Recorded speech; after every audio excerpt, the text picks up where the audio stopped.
Because I couldn't even remember when we read those chapters. I'm like, I think it was Monday. But also, I'm like, I don't even think it was this week. Wasn't it last week? It was this week. It was this week. Okay. Hmm. So this week has just felt like a fucking year. Yeah. And as we roll into the conversation about this, Yeah. so I do want to touch on that real quick before we roll into what we're about to talk about. We're getting a little deep today, guys. Today's a little deep. Today a little We deep. are.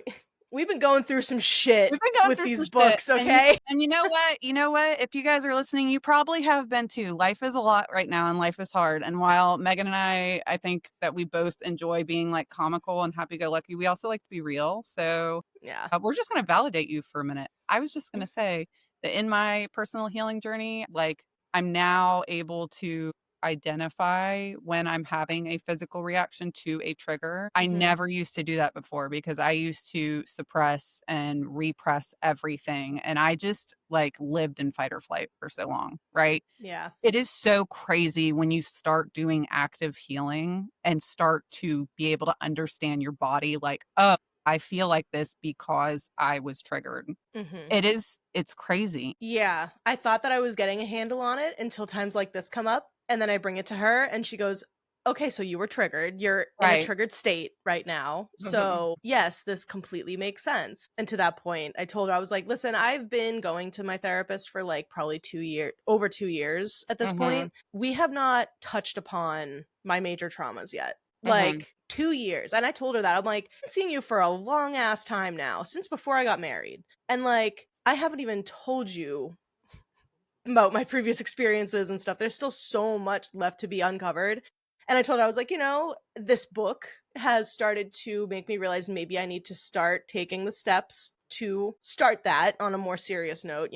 Yeah, But we'll see, because it's a lot of stuff to have to handle it in a is. in a quite topsy-turvy world. So it's a weird, unfortunately, to sound like one of the fucking fates. It's all about balance. It really is though. And Yeah. the sociology class I'm taking this semester because your girl is without insurance right now. So your girl has been navigating the naturopath and holistic methods of trying to just like claw through mental health plummets. I found a Mhm. lot of really good methods. I have done like counseling in the past and therapy, and I cannot wait to get back into it. But when I was given my options for what classes I wanted to take this semester and I needed a sociology, guess what one of them was? The Oh impact of god. trauma on an individual. And I said, I need that. And I am going to, I will include a picture of the book that we were assigned for our text because whether or not you are taking a sociology class, I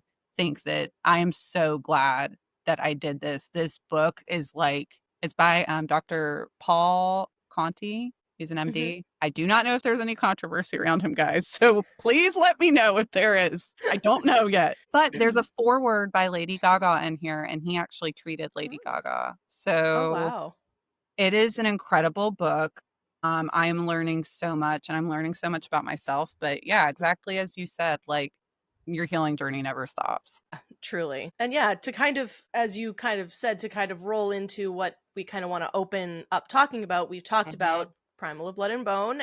As a lot of you probably are aware, JLA released the first, I don't even want to say the first 3 chapters, the first handful The first of handful, yeah, chapters. Because this was not 3 chapters, everybody. This, I haven't it's a even lot. counted. It's probably like seven Yeah, chapters, eight chapters. I'm pulling the section back up. Um Yeah, and like this was also a lesson in one why content warnings on books are hugely important. Hugely mhm. important. I Yeah, don't believe she does these in any of her other books. I'm At least from looking. the Flesh and Fire from Blood and Ash. Correct me if I'm wrong. Because we were provided all of our content warnings via our wonderful den mothers. So that tells me that the other books didn't have really those content warnings, Yeah. unless I'm totally misremembering. No, I'm looking at the sample right now. Okay. There is not No. a listed page in this Okay. sample in the beginning to advise you that what you're gonna read contains some very heavy shit. Yeah. It does. And And I hope that the full published book has I do something like too. that, or at least they are putting out PSAs or something, as they should have done. Granted, we weren't reading these when the Flesh and Fire books came out, but like especially those last two Flesh and Fire books were very, Mhm. very heavy. And Mhm. now going into Primal of Blood and Bone, also continuing on that heaviness, it was just, but then like just on a whole other level as well. We're not going to talk about necessarily what happens in said chapters. Mhm. We're planning, you know, a whole other thing around that. Yeah. But also, to be quite frank with you, we have not finished these first chunk of chapters. We Rachel and haven't. we read together for 3 hours, had joint mental breakdowns, We did. and decided to stop because the two of us could tell that we were just like Mhm. not okay. Yeah. I'm glad that we did that. I'm glad that we Me both too. were like, no, we need to stop. Other than it being 11:30 at night. Yeah. But that aside, like it, for anyone that chooses to read those chapters or is preparing for the book because it comes out in a month pretty much, Yeah. think Flesh and Fire. The similar themes of Flesh and Fire are going to be carried over, but it also has a lot to do with a lot of manipulation Yeah. tactics in this Yeah. next book without getting specific. Mhm. So just be prepared for that. If you've ever been in a situation where you have trauma from manipulation tactics and kind of the mind fuckery that goes along with it, just be wary of that when you go into it. Because it definitely sent me on quite the spiral for Yeah, sure. sure. And So yeah. I just have one little note to branch off of that. Yeah. So in the book community, there was a couple of things that happened over the last 2 weeks. It's unfortunate. It's becoming kind of notorious that a lot of event companies that are trying to start up or throw events and conventions that don't have the proper understanding of how expansive these events are. Mhm. So I just wanted to give a little fluffing reminder on like community etiquette, and like if you are trying to start a company, right, and you're trying to make money off of these events, like just be a good person. Just be a good person. My heart, like all these authors and all of the like that are losing so much profit and everything from loading in, loading out, like y'all do better. Do better. Yeah. If you are a first timer at this, maybe don't jump into a massive con. Yeah. First off, you know, Like, it's just know your limitations. Know that. yeah. You And know. the last thing that I was going to say, a lot of people have already touched on it, but the inappropriate behavior towards actors and cosplayers. So I worked in a haunt for a couple of years, and I cannot tell you how many times like people would come through drunk, like absolutely shit-faced annihilated. How many times I'd been groped and talked to Mhm. inappropriately because, oh, you can't touch me, you're an actor, blah, blah, blah. So, yeah, if you're going to go to one of these events and if you can't hold your alcohol, if you can't condone yourself in a proper manner, you don't need to go. Mm-mm. So, No, you don't. yeah. Yeah. Oh, I've gone through a haunted scare place tipsy before, for sure. It Hmm. was so much fun. At one Yeah. point there was one of the scare actors came out of the woods and he was like walking beside me while like my Hmm. friends were behind me. And like I didn't touch them, but I just look over, I'm like, "Oh my god, thank you for walking with me. Are we boyfriend girlfriend now?" And then that Right. was it. I'm like, you can speak to someone without physically touching them or It is physically or saying possible. anything to go over a boundary. You could just make a little comment, Hmm. innocent comment, not don't be being weird with it, but like make your comment and let them go. And let them Like go. they Yeah. came across to try to scare me. They saw that not at that point I wasn't a dark romance girl, but that was a Hmm. clue. Hmm. I look at them, Yeah. say that, and they say, "Oh, not going to get anything out of her. I'm off. Goodbye." Right. And they leave. Yeah. And That's I it. just, It's so yeah. simple. It's And so simple. so like, and the last thing that I'm going to touch on is so like my kind of community pipeline is like I was very big in the rave community and then ended up in the book community. I will say that the rave community is very touchy feely. Mhm. I've witnessed a lot of shit. I've saved, I can't even tell you how many people, not just women, people male, female, transgender, anyone, right? How many people that I like helped save after being roofied and being tried to haul out to their car. Now, granted, what happened at some of these events is not that extreme. Right. But it's still like, I'm floored. I'm absolutely floored. I was speaking with one of my friends about this, and for the event that we're kind of referring to, we won't kind of shout anything out, but in that city, no one tried to throw hands with this. It's not that, and of course, bias, freezing, all of that is for real. It happens.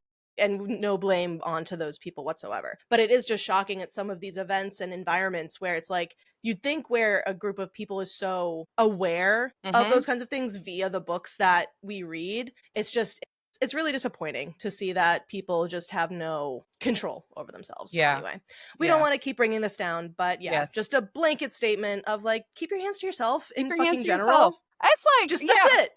That's what you teach a 2-year-old. I was going to say, I'm going to pull out. Miss Rachel is going to come back. My daycare teacher days are going to come out. Keep your hands to yourself. Yeah. It's that fucking easy.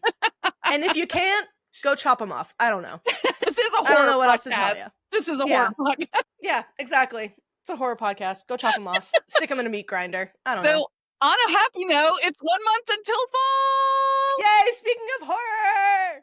The amount of times I try to get excited and be like, yay, but then I want to have my fists up and I have to stop myself from so bad. So bad. Every single time we get excited, I'm like, hands open. But yes, we are so close to fall. I'm so excited. It's cooling off. Not today. It's like 80 degrees. It's 80 degrees outside today. Fuck off. It's very humid. But like, it's getting there though. We're dipping down. We're not 90. We're 80. And that's cool. Because it is still August. It is. I did put on this sweater and I did set my air unit to like 64 degrees up. Yeah. I was going to say, I respect the commitment to a sweater. I personally was like, I can't. I got to just go with the fall color. But either way, we're both vibing with fall, and I need it in my veins immediately. So yeah, oh my gosh. And don't know, we've been yapping, but Ashby has a new character, everybody. She does. She does. So good. Since we recorded this, I feel like she's done two more characters, hasn't she? Yes. There was another one in there. Lord Farquaad. Lord Farquaad. So good. Kneeling on the box and just being up there, incredible. And then the last one, last night. This is like news as we're reporting this. Coming to you live. She debuted Megamind. I'm including pictures for all of these. Please do. Because the intro alone, I don't know if you've seen clips of how she introduced herself behind a smoke screen and came out from the darkness. I didn't see that. It's so good. Like, it's so funny on some of the recordings I've seen where you could still see the TikTok live chat. I'm gonna watch it right now. Keep going. Oh my god, it's like the production level has gone up because she's got a smoke machine with lasers. I love that though, that's what she's investing in. Yeah. It's awesome. And still making her own uniforms, though. She's got just, like, this regular old cape, and she's put her own little shoulder tassels on it. Like, it's so good. Oh, my God. Oh, my God. She's playing the intro song and everything. This was Leo's favorite movie for years. When I saw her come out, I was like, oh, my God. She just appears from the darkness, like, whoa.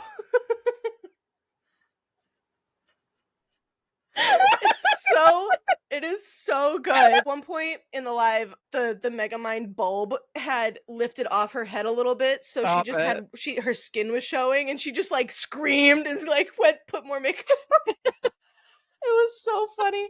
But yeah, if you're not following her yet, you must. You must do it. Seriously. It's so fucking funny. It is. Like when we said last week about how it's like, God, she's what a light, what a godsend in these trying times. When I tell you this could not have come at a better time than waking up this morning to watch all of that when I was like in such a bummer mood. I'm like, excited to go film with Rachel. Not about this book though. Yeah. And like, so being able to watch that, I'm like, okay, it got me up, it got me in a better mood. So like, your shit matters, Ashby. And we love you for this week has been fucking horrible. My mental health has been a dumpster fire. I've been going nonstop, which I am grateful to be busy And I know that all of it is going to cultivate into something soon.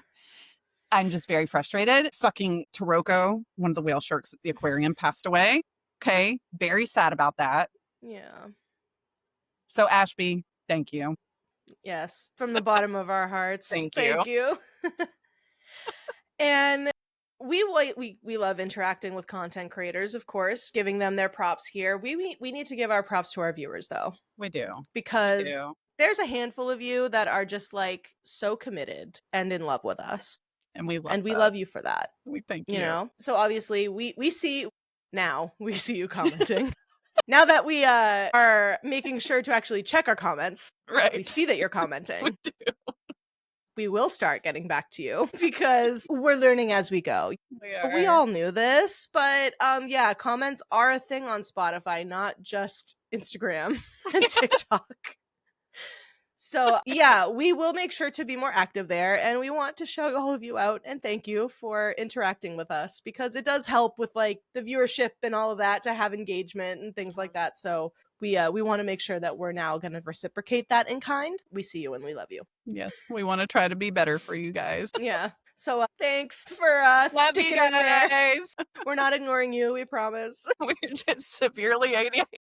Literally, we're the yeah. The object permanence just is full blown there. It's like, oh, you don't have alerts set up for that, because why would you? Yeah. So anyway, that's great. We cannot postpone the inevitable any longer. Can't. We gotta go. So for the official welcome to Blood Books and Binge-Watching, I can say our podcast name correctly. I am Megan. And I'm Rachel. She is Rachel. And here we go. We are born of blood and ash. We are not born of blood and ash, but we're starting part 2 of our recap of Born of Blood and Ash. Part 2 of part 3. So we're almost there, everyone. We are so close. If you haven't understood by our multiple referrals of this, we are not enjoying this book. We did not enjoy it on our first read through. We're not enjoying it anymore this time. No. Unfortunately. We'll I'm sure break it down and all of that at the very end as far as our reasonings, but there's no doubt that they'll come up during this. Right. So content warnings as usual. We got some PTSD. We've got physical violence. We've got death. We got talk of sexual assault. We've got depression. We got just all the bad things. Just so much bad in this book. It's such a fucking downer. To be the last book in a series, what a fucking downer. Like, holy shit. Anyway, we are picking up with chapter 21. Okay? Where did we leave off? Fuck if I can remember or care. So, no filter. None. They're gone. Gloves are off. We open with Sera, that is grilling a god just over an open fire, grilling a god named Kars. She's not grilling him on an open fire. But no, Kars will not train with her, and she's upset about that. Reaver and Jadis are with her, because obviously. And Nyktos has gone to Vathi. Reaver comments on Kars's body odor as he eats an apple from his bag, because child. He explains that he can sense when people are lying based on the smell of their sweat changing. Can't keep secrets from nobody in these books. No one. Can't be horny by yourself. Can't be nervous by yourself. They can smell it all. And Sera notices Sion approaching across from the courtyard, and they're discussing Sera finally starting training, but because she's so incredibly strong, Sion says that Nyktos is the only one that's going to be allowed to work with her, because she could severely injure or kill anyone else. Yeah. Because she's just so strong now. She's like one of those WWE wrestlers. Super fucking jacked. I want to relate it back to Bella. So it's essentially like Bella can't fight with like Alice or Jasper or whatever. She can only fight with Emmett because he's the big bear of the group. And like, that's essentially what I equate it to. Mm-hmm. And their fight was spectacular. I wish that the whole Cullen family was polyamorous, because I want to see them all fucking each other. Like, because the chemistry between Bella and Jasper gets really good in Eclipse. It does.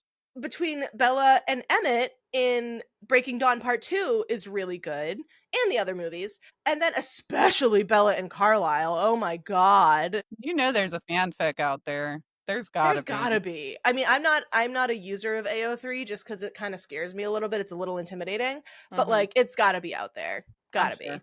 So yeah, I need all the Cullens to fuck each other. Thank you. So a shout draws their attention, and Jadis is taunting Ios and Bella because she's a terror and we love her.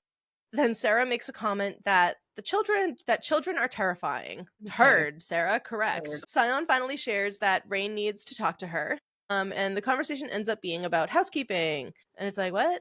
Yeah. She's obviously not interested in that because she keeps actively falling asleep in front of him. And then derails the conversations to Rain's telepe. Mhm. Not the Mhm. telepath, not telepathy, telepe. Telepay.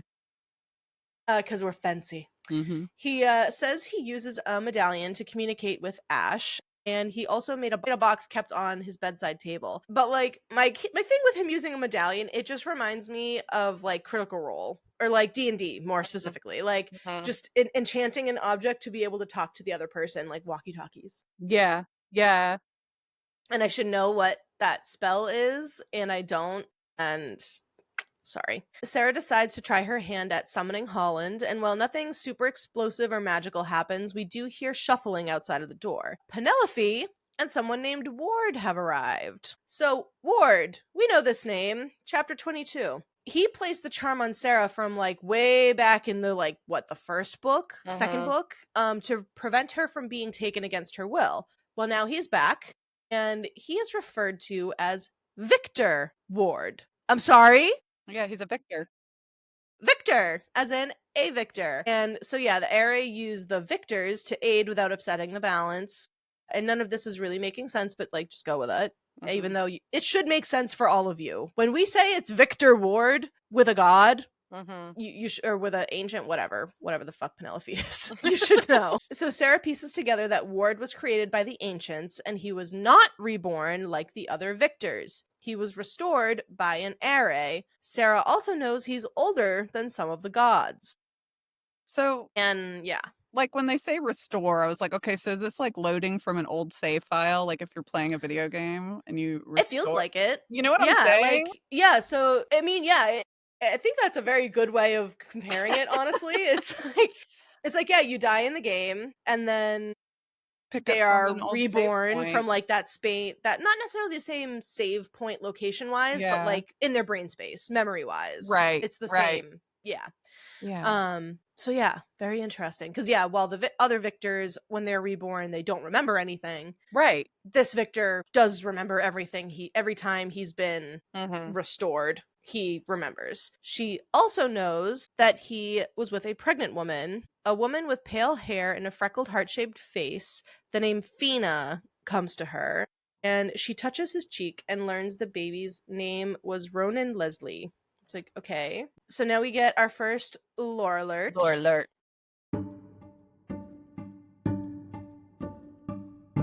And it's about the Silver Knight of the Vodina Isles. So, when Ward was mortal, he was knighted by the Queen of the Vodina Isles, and the king was having an affair with the daughter of a bookkeeper who eventually became pregnant. And wow, who could have seen that Ooh, coming? yeah. Yeah. And the queen was enraged, and ordered the mistress and her unborn child to death because the queen was afraid that she would be unable to produce an heir. So this kind of baby was a threat to that. Ward went to the bookkeeper's daughter to fulfill the queen's orders, but he could not carry them out. Almost like because it's killing a fucking baby. Mhm. He watched over the mistress and trained her until after the baby was born, and the queen found out, but lo and behold, the mistress killed the queen, making the mistress's daughter the first non-noble on the throne. Eventually, the mistress had a son who ruled the throne, whose name was Ronan. Ronan married a princess who was Sarah's mother, Calliope. Ronan's mother was called Fina, which was short for Seraphina. So, Grandmama Seraphina was earned the name the Silver Knight, also known as the warrior queen who fought alongside her husband and her people in battle. Sounds familiar.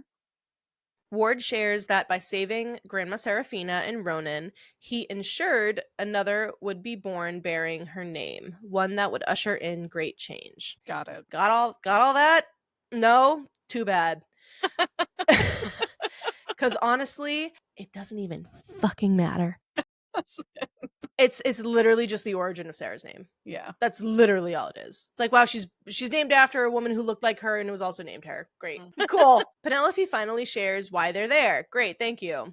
She felt a ripple of power, of life, before Sera tried to summon Holland. Everyone gets caught up to speed on how the meeting with Kolis went, and Sera tells Penelope about the deal. Kolis also held Penelope captive at one point. Excuse the fuck what? Penelope reveals that the Heartmates connection is the only way any of this is possible, as there has never been a mortal primal, which obviously there is now. So we also learn that when Kolis stole the embers, it wasn't the array that acted to restore balance, it was the essence itself. Acting All right. like yeah, okay. Sera shares with Penelope that Kolis did in fact know about the prophecy before Penelope saw it, rather, and he lied, saying that, like, he didn't know anything. And are we surprised that, wow, Kolis lied? What? So we get a brief refresher on, like, that massively long prophecy about, like, the gods and the crumbling in the seas and the promised king and the first and second daughters. And so she essentially just recites all that again. And then Sera adds on an additional part, saying, a part Kolis claims is the end of the vision. It's about the one born of blood and ash, and the bearer of two crowns. I wish I remembered it exactly, but the title I was given was included in that part. The part about being bathed in the flames. Okay. So Penelope recalls what Keela commented about Sera's title during the coronation, pointing out, like, the brightest moon part. Yeah. Because that ties back into kind of the prophecy-ish. Kolis believes the prophecy will end in the great powers falling as he completes his makeover as the primal of blood and bone, of life and death. With ether-filled eyes, Penelope says he is wrong. Dun, dun, dun! And thank God for that. Chapter 23, still decoding the never-ending prophecy, which is why we're not going to say it again. Penelope brings up the part that mentions two daughters and how they will be the ones to remake the realms, not Kolis. Sera asks Penelope how she's sure that what's going to happen, and Penelope drops a nice little bomb on us that the realms are remade after their awakening. Nap for hundreds of years, no big deal, you know? I feel like we need a 100-year nap. That sounds nice. Be so good. Sera brings up Aiden and what he said to her about a war between primals could only be won once there was blood and bone. As they try to dissect it even more, Ward finally suggests that Keela may be may be of assistance here. But, you know, as we know, a visit to the Thaya Plains is already kind of on our to-do list. More politics ensue. Moving on to arranging the meeting of the primals, Sera confirms they're inviting everyone into the Shadowlands. Great. Penelope is pleased to hear about the United Front, and Sera says she's also wanted to ask about Ethos's plan and Satoria's soul. Because she says she needs to go to Vathi. And at this point, Reaver wants to, like, join in and is like, well, obviously I'm going with you. And she's like, no, you can't. You have to stay here. And he says, I may be small, but I am brave. It's very sweet. And isn't that the most Samwise fucking line? So sweet. If Samwise was a cheeky little child, it would be Reaver. Oh, 100%. Sera decides she's going to finally shadow step and is completely winging it at this point as well. She uses the image of Ash as her guide and taps into the primal essence. Let's go. Woo! Chapter 24. Lo and behold, it worked, thankfully. Yeah, Sera lands right in the middle of a room with ivory walls covered in ivy, and Ash, Nectus, Ates, and Lila are there. Everyone's in shock that Sera actually, like, just shadow stepped over there and that she did it on her own. It is infantilization to a point, but it is a pretty big jump to just not being able to do it ever and never practicing to jump a whole ass, like, territory. So that part of the shock, totally get. But it's the way that they speak around it is what kind of gives it that nudge that we don't like. And they say the way he said it, like I was a child not old enough to even ride a horse by myself, stoked my already frayed nerves, and not in a good way. So Mhm. yeah, even Because Sera is like let, seeing that. let's compare. If Poppy were to do that, Castile would have been like, "That's my fucking wife. She just did that." Yep. Instead of like, oh my god, you did that by yourself? Yeah. Oh my god, you did it! Literally. It's like their toddler taking their first steps on their own. Ates then places a hand over his chest, lowers himself to one knee, and bows as he should. And then and then Ate says, I would gladly spend 100 years on my knees before you. Both of them, if you so requested that of me. Like, Castile, baby. is that That's you? you? Oh my god. Husband, I missed you. Oh my god. Like, in those moments of, like, interacting with Ates, I miss him. I yearn for Castile so fucking hard. Yeah, we know he's his descendant. Oh, there's no doubt. We know he is. Yeah. So I don't yeah, know. every time Ates interacts, I'm like fiending. I'm like, there you are. Yeah. I've been looking for you. Just gotta wait another 200-ish years for Castile to come around, maybe. Fuck. Because yeah, and I feel like I don't remember where I saw it. I don't know if it was in the Discord or on a TikTok or whatever, but someone threw out like a theory that Ates is or Castile is Ates reincarnated, and I'm like, in no universe is that what that is. I think I said In that. no universe. Oh I yeah. think I Okay. said that. So I'll say Yeah. that to your face. In no Yeah. universe. Yeah. Well, I do not accept it. Oh yeah, yeah, no, But especially now that we've gotten through this book, yeah, I do not think he's Very true. reincarnated. I definitely saw the reasonings behind it. It's of course all of these things are intertwined, and I'm sure we'll find out more in the next book, but there is also a very big blatant reason why it is specifically Castile that is in love with Poppy, and there is more to that connects back to Ates. We just haven't got there yet, so we're not going to really dive into it yet. But it's one of the things that makes our blood fucking boil about this book.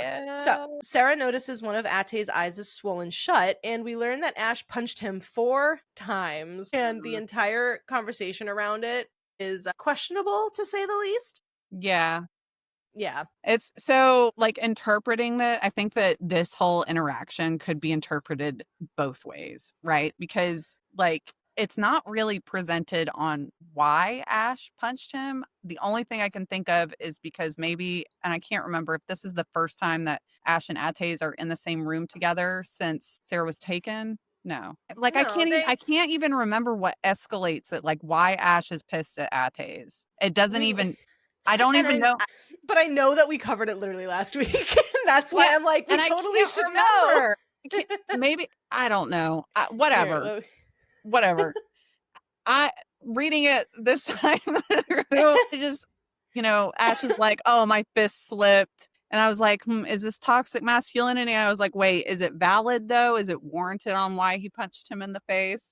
Yeah. And Layla is like, oh, he could heal himself, but he's attention starved. And I was like, is it because Ates is cocky? Is that like the Castile side of, trait coming out to where, I don't know. It just made me feel very conflicted. I was like, now these are like super tough beings. Like maybe that's how they joke around. But I was like, I don't know.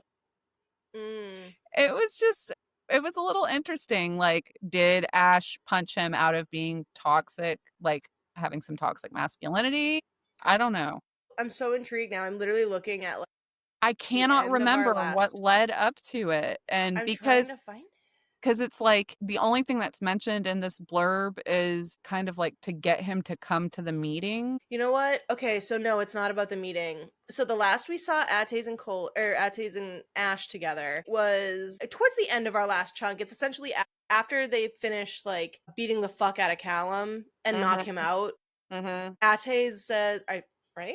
Callum's gonna meet them. You know what? No, I think I'm skipping ahead to something that we're covering later in this episode. When they beat the fuck out of Callum, but I'm like, that happens how many times? Yeah. Okay, so yeah, there's definitely, because it's weird. Even control effing our own script, Ates isn't mentioned once. So I'm like, wait, he's definitely in the part of that. Yeah. Where is he? So, Yeah. don't know. I don't know. Ben. He's just beating the fuck out of Ates. I almost want to like chalk it up to the fact that like Ates clearly flirts with Sera all the time. And I Yeah. feel like it's probably just Ash being the alpha hole that he is. Yeah.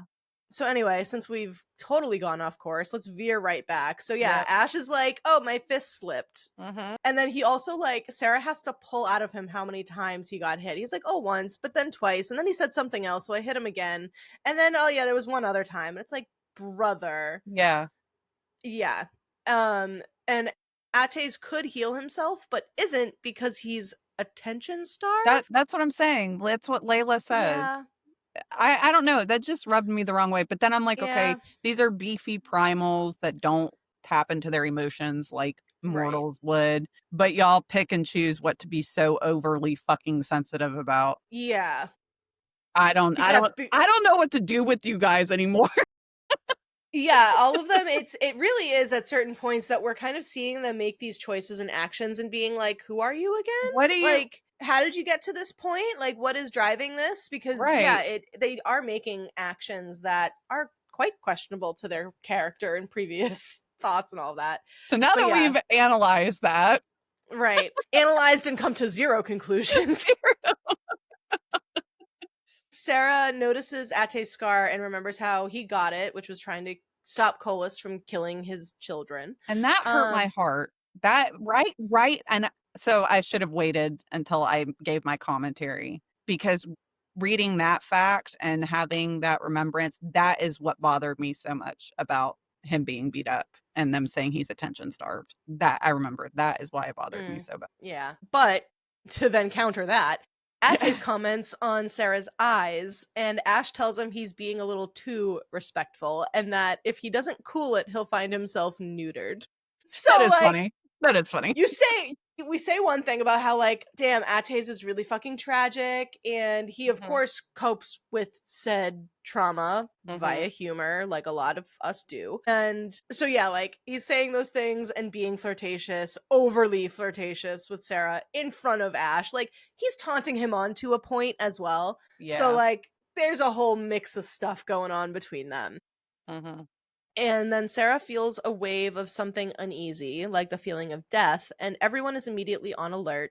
Then Nectus smells something coming from the foothills. Sera focuses on the pine trees, and she sees dozens of eyes. Oh, God. And something approaches from the forest, and it's a creature called Kinnikos, which are dogs of war. And man, when I tell you reading this, I had to try so hard not to say gods of war. Because like just the video game God of War, like just always thinking about God of War. Yep. Not that I played it, but like so I was always messing that up. They're essentially a hellhound hybrid with like mange. So they're all like they're really like coked out hellhounds pretty much. They have deep reddish brown fur, and they size between like a Kyu wolf and a Deikai, and a small which is a small horse if we remember. So these things are pretty fucking big. And they have spiked fur along its back with no fur on the ears or tail except for a ball at the end. So these things are fucking like almost hairless. Like not the balls. I didn't mean it that way. I meant like the tail goes and there's a tuft of fur.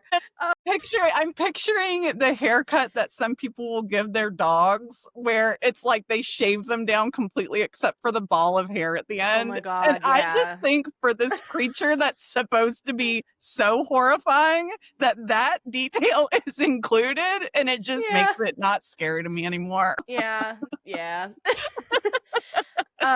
Then they also have a face of an overgrown rodent. So big rat faces. What an amalgamation of just ew. Of just like not even like, oh my God, you're horrifying, but just like, ew, I don't want to look at you. You're just like repulsive looking. JLI really does a very good job with her creature creation and descriptions in making us have that reaction of just like, I'm unsettled.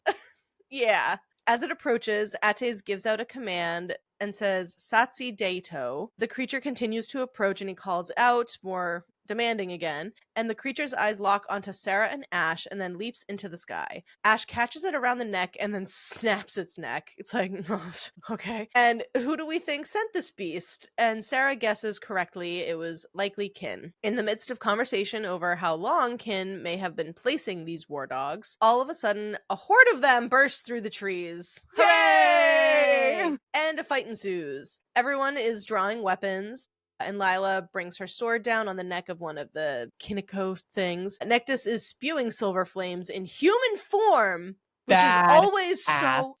Oh, I always love it when they do this. Always. Sera notices the beasts are working in a tactical hunting formation and going straight for Ash. So she summons her essence, and it is just so badass in the way that it is described. So it is described as bands of gold-tipped silvery light sparked, swirling down my arm. My will formed in my mind, and within a second, it transformed into raw energy. Ether erupted from my fingertips, sending several torrents of hissing, twisting, gold and silver energy bolts. The tendrils of ether snaked through the air, casting flickering light and shadows across the grass. It's badass. Ooh, that's badass. It's so cool. It's like, yeah, while pretty much the rest of this book is like throw it all away, I will keep all of the fight scenes because 100%. the battle scenes are so fucking cool. They are. Yeah. As I'm like reading through this, I'm like, oh yeah, some of these parts are really awesome though. Yeah. Yeah. After Sera's essence eviscerates the beasts, Ash tells Sera he needs to talk to her in private. And we're like, uh-oh. But why would we say uh-oh? Chapter 25, back in Ash's office in the Shadowlands. No, there is no anger, actually. It's just a lot of sexual tension. Yep. As Ash backs Sera up into the desk. As he kisses her, he says she tastes like sugar, and Sera says it was from the tea she had earlier. And like, after some explorative play of Ash, telling Sera that he likes the way her ass looks in the pants she's wearing, but he enjoys how she feels in them even more. Oh my god. Sera derails to the fact that they need to talk business, and it's like, okay. Not the time. I almost want to say that, but every other time they've been fucking in this book, we're like, oh, you have other things to do. So I'm like, we can't flip the script on them. And then all of a sudden, when we want it the most, we can't be like, why aren't you fucking? Why do you want to talk business? Like, yeah. Oops. Our bad. So yeah, Ash catches Sera up to speed, and Ates is in agreement of the meeting of the primals and will head out to the other courts to kind of spread the word. So yeah, that's actually what their last interaction was. Ates agreed to like go spread the word about the meeting instead of Sera summoning them themselves, and there was a whole thing about that. Oh yeah. So they should hear back within a day. And so I think it would have been fun to do exactly what they're doing. So as they speak, Ash continues to feel up Sera as he goes on to explain that Layla will go with him, and they have a very hands-on conversation, which I always love. I love a tantalizing, slow undressing as we talk about these things. Okay, you could do two things at once. Exactly. This I can appreciate. You're getting the business done with the pleasure, and that's great. Yeah. So yeah, Sera tells Ash about her attempt to summon Holland and then meeting with Penelope and Ward. And as Sera goes through the entire rundown of Kolis and Penelope's vision, Ash is now undoing the clasp on her vest. So Sera mentions Keela, and now her shirt's off. And then Ash is commenting on her boobs. And then Ash uses a cliche pickup line of, I love you in those pants, but you look even better out of them. And we're just and I'm no longer turned on. So yeah, and then he proceeds to pull him off her. And it's like, okay, so, and the way that he just says that and pantses her. It's excuse you! That is demeaning as all hell. It is very forceful. Yeah. And as his hands continue wandering around, Sera goes on to bring up Ethos's plan and Sotoria. And so yeah, what a way to set the mood, honestly. I can't tell what's going on right now. Yeah. Very hard to keep track of what's being said versus all of this. Right. And Sera asks Ash how he feels, knowing Ethos may have never intended for Ash to be the true primal of life, and he immediately responds that none of that matters to him. He, reciting the plan, They're like, nope, we just gotta entomb Kolis until Satori is born, and then take the embers, and we throw our books. If we had the physical books, that's when we throw them. Yep. Sera continues to express concern for Kolis coming after Ash, as he is a primal of no court, whereas Ash's guard seems exceptionally low, and he then proceeds to comment on her undergarments and rips them off with a finger. That's kind of hot. Just with his little finger. I mean, yeah, it is. I'm trying to remember what. Oh, fuck, I should know. Oh, yeah, it's Casino Royale. I'm assuming you've seen the 007 movies. Yeah, it's been a long time. Yeah, when Daniel Craig literally has a line, he's like, well, because you know what I can do with my little finger. And I'm just like, and I die. Yeah, that movie turned me on to Daniel Craig real fast. So yeah, that's all I think about when anything like with a hooked finger, I just think of Daniel Craig. Like, Really quick. At the end. Yeah. Really quick, let me ask if you've heard this, because Zach told me this, and I'm trying to figure out if it's true. He said that he heard or he saw somewhere, read somewhere, that whoever plays Agent Bond in a 007 movie, they cannot wear a black suit in another film that they do after they do it. Really? Yeah.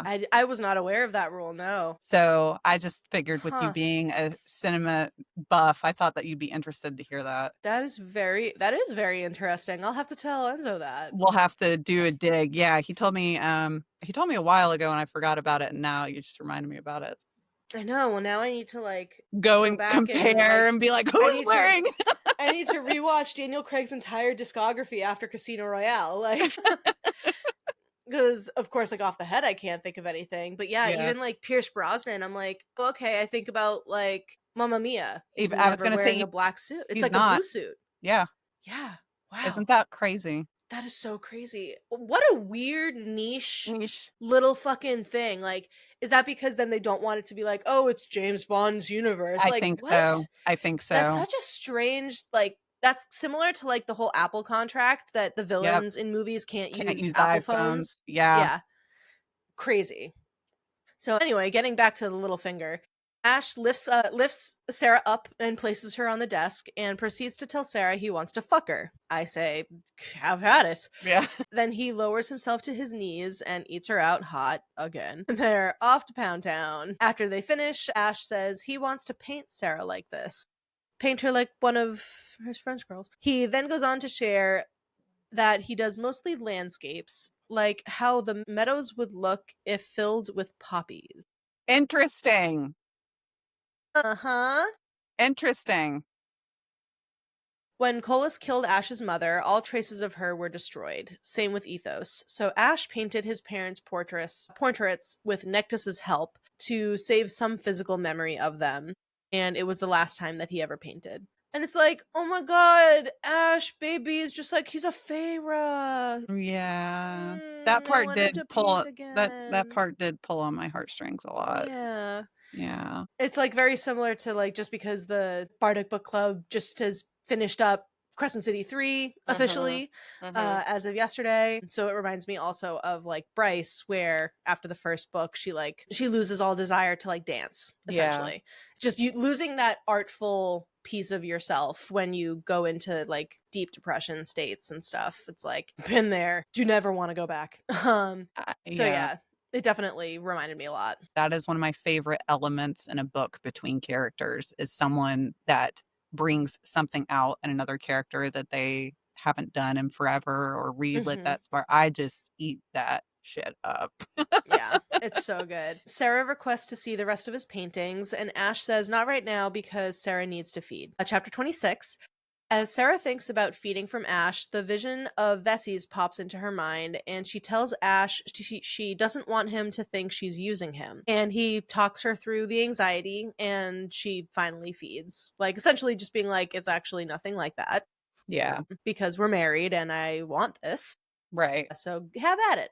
And the influence of the bloodlust drives Sera to grind, of course. And, they start riding. And once Sera finishes feeding, she offers to return the favor for Ash, and he leads the conversation away from him and onto the task at hand, which is heading to the Thaya Plains to visit Keela. Sera and Ash plan to leave after a meal, but have a change of plans due to Ates, Rain, and Scion reappearing. What the Yep. fuck's going on?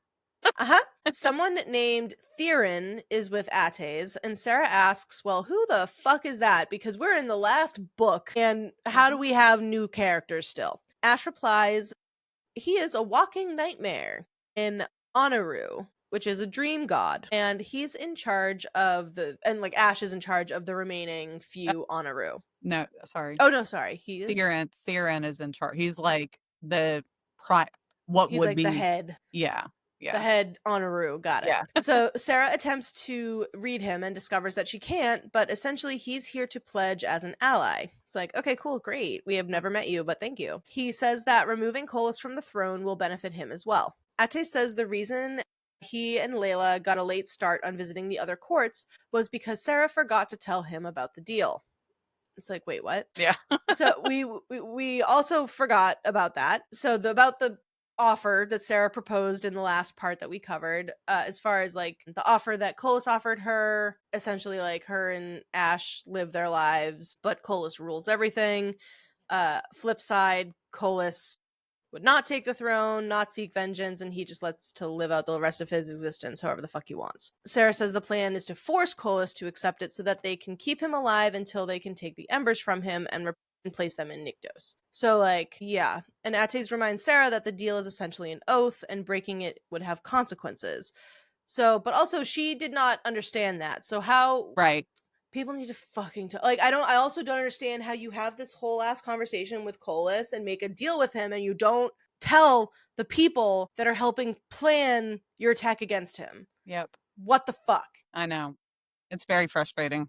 Yeah. And, you know, Ate says, I will honor it because my hatred of him... Oh, is that not Ate's? That's Sera. Sorry, I should have put... Oh, that's Sera. Yeah, because he's telling Sera, Ates is reminding her that, like, remember, this deal is like an oath. Like, if you break it, there's going to be major consequences. Like, if she doesn't honor allowing Kolis to live scot-free and she breaks that, there's going to be consequences. So then she goes on to say, I will honor it because my hatred of him and my need for vengeance cannot be greater than the lives of countless others. Got it. And yeah, so then I don't understand how that has an effect on how late him and Layla were leaving. I don't understand how that affects them. That like, because I'm trying to piece together how it would have been breaking it if they were to go try to recruit people. Because I'm like, you're not recruiting them to go kill him. Yeah. And break the oath, like, immediately. So I don't know, maybe it was because it's a gray area and he's like, we can't fuck with this shit, okay? Right. Which is also valid. Like, the fates are so fucking grubby hands and everything. So Ates adds that the ancients created the primals as a way to protect the collective, and it was vengeance and retribution that changed that, and it all started with guess who? Kolis. Ethos always believed Kolis would or could have been saved from that, though. However, Kolis did not accept or reject the deal, as did Sera did not accept or reject his, so they are now in an Irene, which is essentially a negotiation limbo where neither primal can attack or the offer becomes void. So, which we also learned, I'm fairly certain, at the end of the last grouping. I thought that we were aware of this, but maybe not. It's brought back up in here. Okay. So yeah, I say again, Ates, I don't understand what gray area we're operating in here, because they're not attacking anything. Yeah. So yeah, it's a very strange gray area, but Sera senses another primal approaching and the doors swing open and the primal god of peace and vengeance appears. Kin. Chapter 27, we're going to throw up a content warning for some physical violence here. Everyone's immediately in Kin's face as he enters, because obviously, and he says he's here to demand payment for what happened to his hounds. Kin makes a shitty comment about when Sera was in the cage and Ash threatens to rip Kin's tongue out and feed it to him. Hot. As Kin continues to run his big stupid mouth, Ates finally steps up to him, and Kin is absolutely vile, telling Ates he should be on his knees begging Kolis for forgiveness. Ates advises Kin to leave, and instead Kin begins to work the room with a wave of his hand and forces Ates to slide backwards as he's justifying Kolis' actions. He says, Kolis has only done what was necessary. It's like, ugh. Sera responds with, are you serious? If you're going to support him, then at least be truthful about who you're supporting. Oh! Doesn't that sound familiar? Okay. Wow. Huh. And as Ate's attempts to talk some sense into Kin decides to tell Ash that he's embarrassed for him as he stands next to Sera, who he calls Kolis' whore. Wrong. With that, Ates drives his hand through through Kin's stomach. We wish it was Kolis' stomach. Ates is begging for them to stop. Kin is still talking shit, and now he and Ash are just brawling. Ash proceeds to fulfill his promise, and he rips out Kin's tongue with his bare hand and shoves it back in his mouth.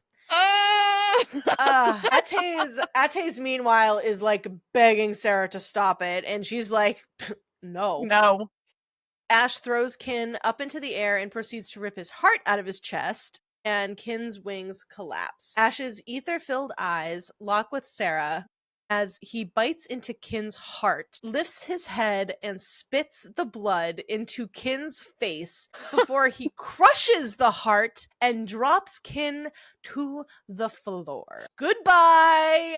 And we would have failed, but Sera successfully smothers her giggle out of respect for Ates. But like, oh my god. But like the visual of him like squishing the heart and just like it reminded me of It Chapter 2, unfortunately. Oh my as God. As goofy as that makes this scene. Right. But yeah. But it's the spitting the blood back in his face that I was just like, yeah, because also but before Ash attacks Ken, like Ates is trying to talk some sense into him.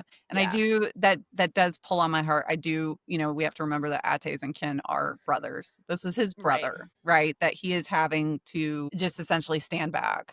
And because he knows that he's corrupt and he knows that he's wrong. And so yeah, it's a very difficult scene to get through when you look at it through that lens on what everyone else is, going to lose.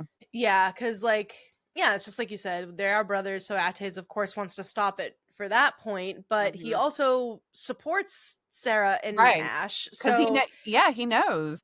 He understands that it's like, well, it was coming. Yeah. It was kind of coming. Yeah. It's hard. So Ash declares that the meeting is over as he leads Sera out of the throne room. And then we cut and they're now in the bath. And Sera and Ash are having a casual conversation as if none of that just happened. Like, all right. Yeah. And Theron is brought up, and guess what? Time for lore alert. Here we go. However, I want to stop real quick because it's also a slap in the face because Sera and Ash are just giggling, having their cute little moment in the bath, not giving a fuck about what just happened. And meanwhile, Ates is probably, I don't even know if he's cleaning up his brother's corpse or like they just left him to do that. Like, yes. I swear, Sera and Ash are becoming the most toxic fucking popular kids in high school. They are. And while Ates is not an NPC, he is an active character in our series. This ties back into what we were talking about before. What about the characters' side stories? Okay? Right. Come on. He's in there just cleaning up. Yeah. You at least have to give him an exit from the scene. Yeah. At least, tell him that Ates sadly shadow stepped away or something. Tell him that he's no longer there and that you guys did not just arm in arm just hop and skip out of the fucking chamber like, ha ha ha, Kin is dead, and he's meanwhile Kin's dead. If there is an exit for him in the book and we just forgot to mention it, well, you know what? We're trying to cover a lot of shit here. Yeah. Call us out in the comments that we're definitely gonna see now, and we'll go there. So yeah, the lore alert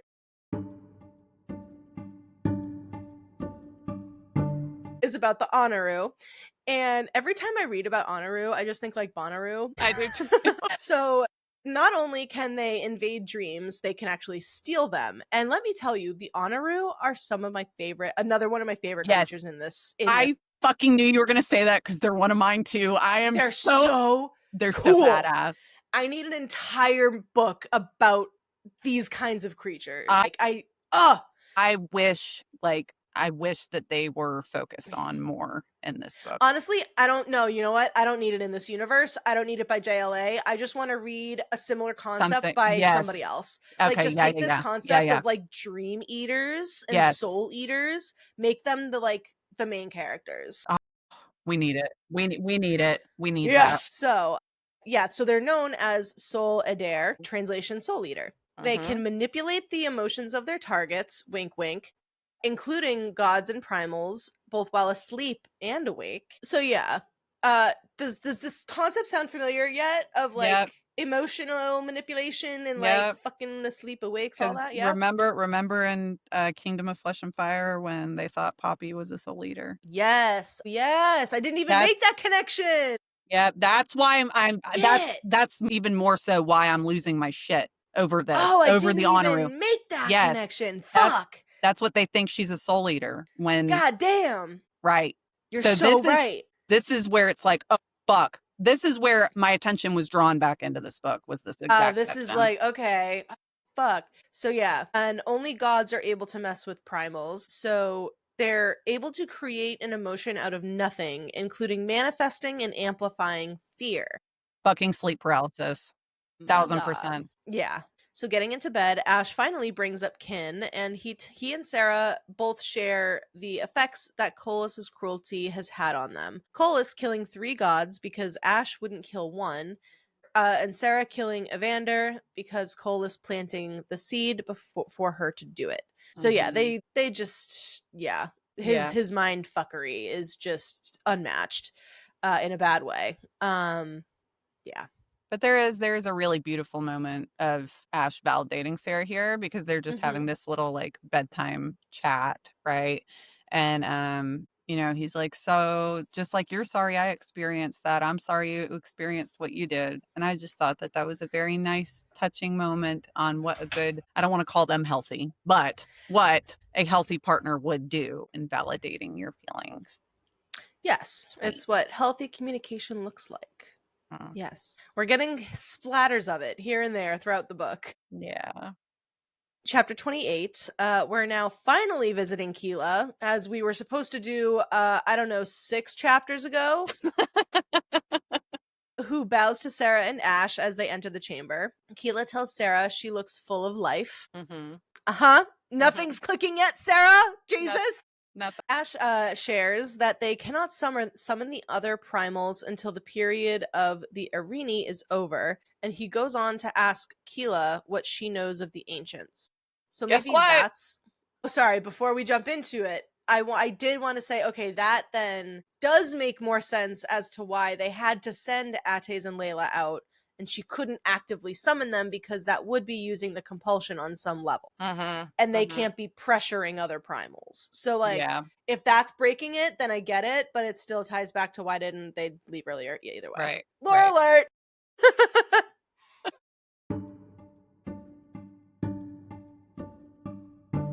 We're going to talk about the Ancients, Entombment, Celestite, and the Prophecy. The Prophecy, that damn fucking prophecy. It just keeps going. It keeps coming. Yeah. So, big ol' chunk of lore alert here. The war lengthened each time one of the ancients broke out. And this verifies weapons made of their bones were definitely used. The bone weapons only weaken the ancients, but the ground acts as their real protection. However, there is one shield that can be used, so that doesn't require them going into the ground, is what I imagine, which is Celestite. And Celestite is not a person, as I originally thought. It is I was like, another fucking character? Okay, why not? It's a naturally occurring mineral found where the ancients first slept and matured. In the mortal realm, there's about a dozen of them entombed out there. The color is a burnt red sheen, and it looks damp as if it was weeping, like primal tears of grief? Question mark? Sera shares that she's seen a possible area in Oak Ambler near Messina. The And Lord. please hold. I put my book away, but I need the map again. Hang on. We'll put the map up for all of you guys as well watching, because I had to pull out this the map. out. Pull out the map. Let me make the jingle. I pulled out the map earlier when I was doing this recap as well. Let's see. So she's talking about Oak Ambler and let's see, Weeping with Grief. And Messine. So I see Oak Ambler and Pompeii, and like that's around New Haven. So that's not necessarily the Blood Forest, though. So because it doesn't describe trees, right? Yeah. So it's like, okay, but we're learning names here. We're we know where they're talking about, and we're like, okay, we know that general area. Wait, And if we is Oak Ambler, where is the crypt at that Castile shows Poppy with all of the names? oh fuck if I remember. Is it New Haven? Is that the village that they end up in? New Haven is the first village that they get to when they leave. Oak Ambler is that where they meet Ian? Yes, I think that's where they meet Ian. That's That's where where they meet Ian. yeah. My wires are trying to cross in real time right now. I'm trying to. I know. Because the Blood Forest is what they run into, like, right after Macedonia, leaving Yeah. there. My god, it's like all of the lore from every other book has left my brain. I know. But I'm like, I know it's where are stacking. things? But it's like, I know it's stacking. I know it's important. Yeah. I can't. Looking at the. Huh? I'm just looking at these fucking. There's an Isle of Bella. Fuck. There's the Scion's Cove. Oh my god. I feel so stupid right now. Mentions of Nyktos, which we already knew because he was a big deal in even that book. Hold on. But yeah, I'm like, oh god, what do you mean Isles of Bella? Is that because? So I'm imagining that's her court. Yeah. This is insane to me. Let me pull out my map. Hope you're all enjoying this massive deep dive because we need to connect everything and anything back to these from Blood and Ash books that we can because we missed them. The high hills of Thronos. Do we know who the fuck Thronos is? Thronos? I don't know. And down at the bottom, this says Primal Vale. Interesting. Wait, which book are you at? Which book I opened the Kingdom of Flesh and Fire one. Oh, okay. So I have War of Two Queens because it's just like the last, but it's like it's a special edition, so I don't know if the map got changed. Also, yeah. Either way, we know. You know that other. Also, you know that other book that she has, The Fall of Ruin and Wrath. I feel like that ties in with these somehow. I haven't read any of her other books, but I want to though. It's a standalone. But I feel like Fall of Ruin and Wrath ties in with this entire universe. Possibly. Interesting. That would be interesting. I feel like Visions might even. I gotta read that now, actually. I gotta really dive into the Visions of Flesh and Blood because I feel like they definitely bring that up. Yeah. So yeah, anyway, we know where Oak Ambler is. Like, it's a place that they are referring, and we're like, shit. Well, we know something's up over there. And we also learned that Castle Red Rock derived its name from that exact mineral. Oh, shit. So is the Red Rock what they call bloodstone? That's what I think. Yeah. So, okay, because that's what Poppy's dagger is made out of. Right. Okay.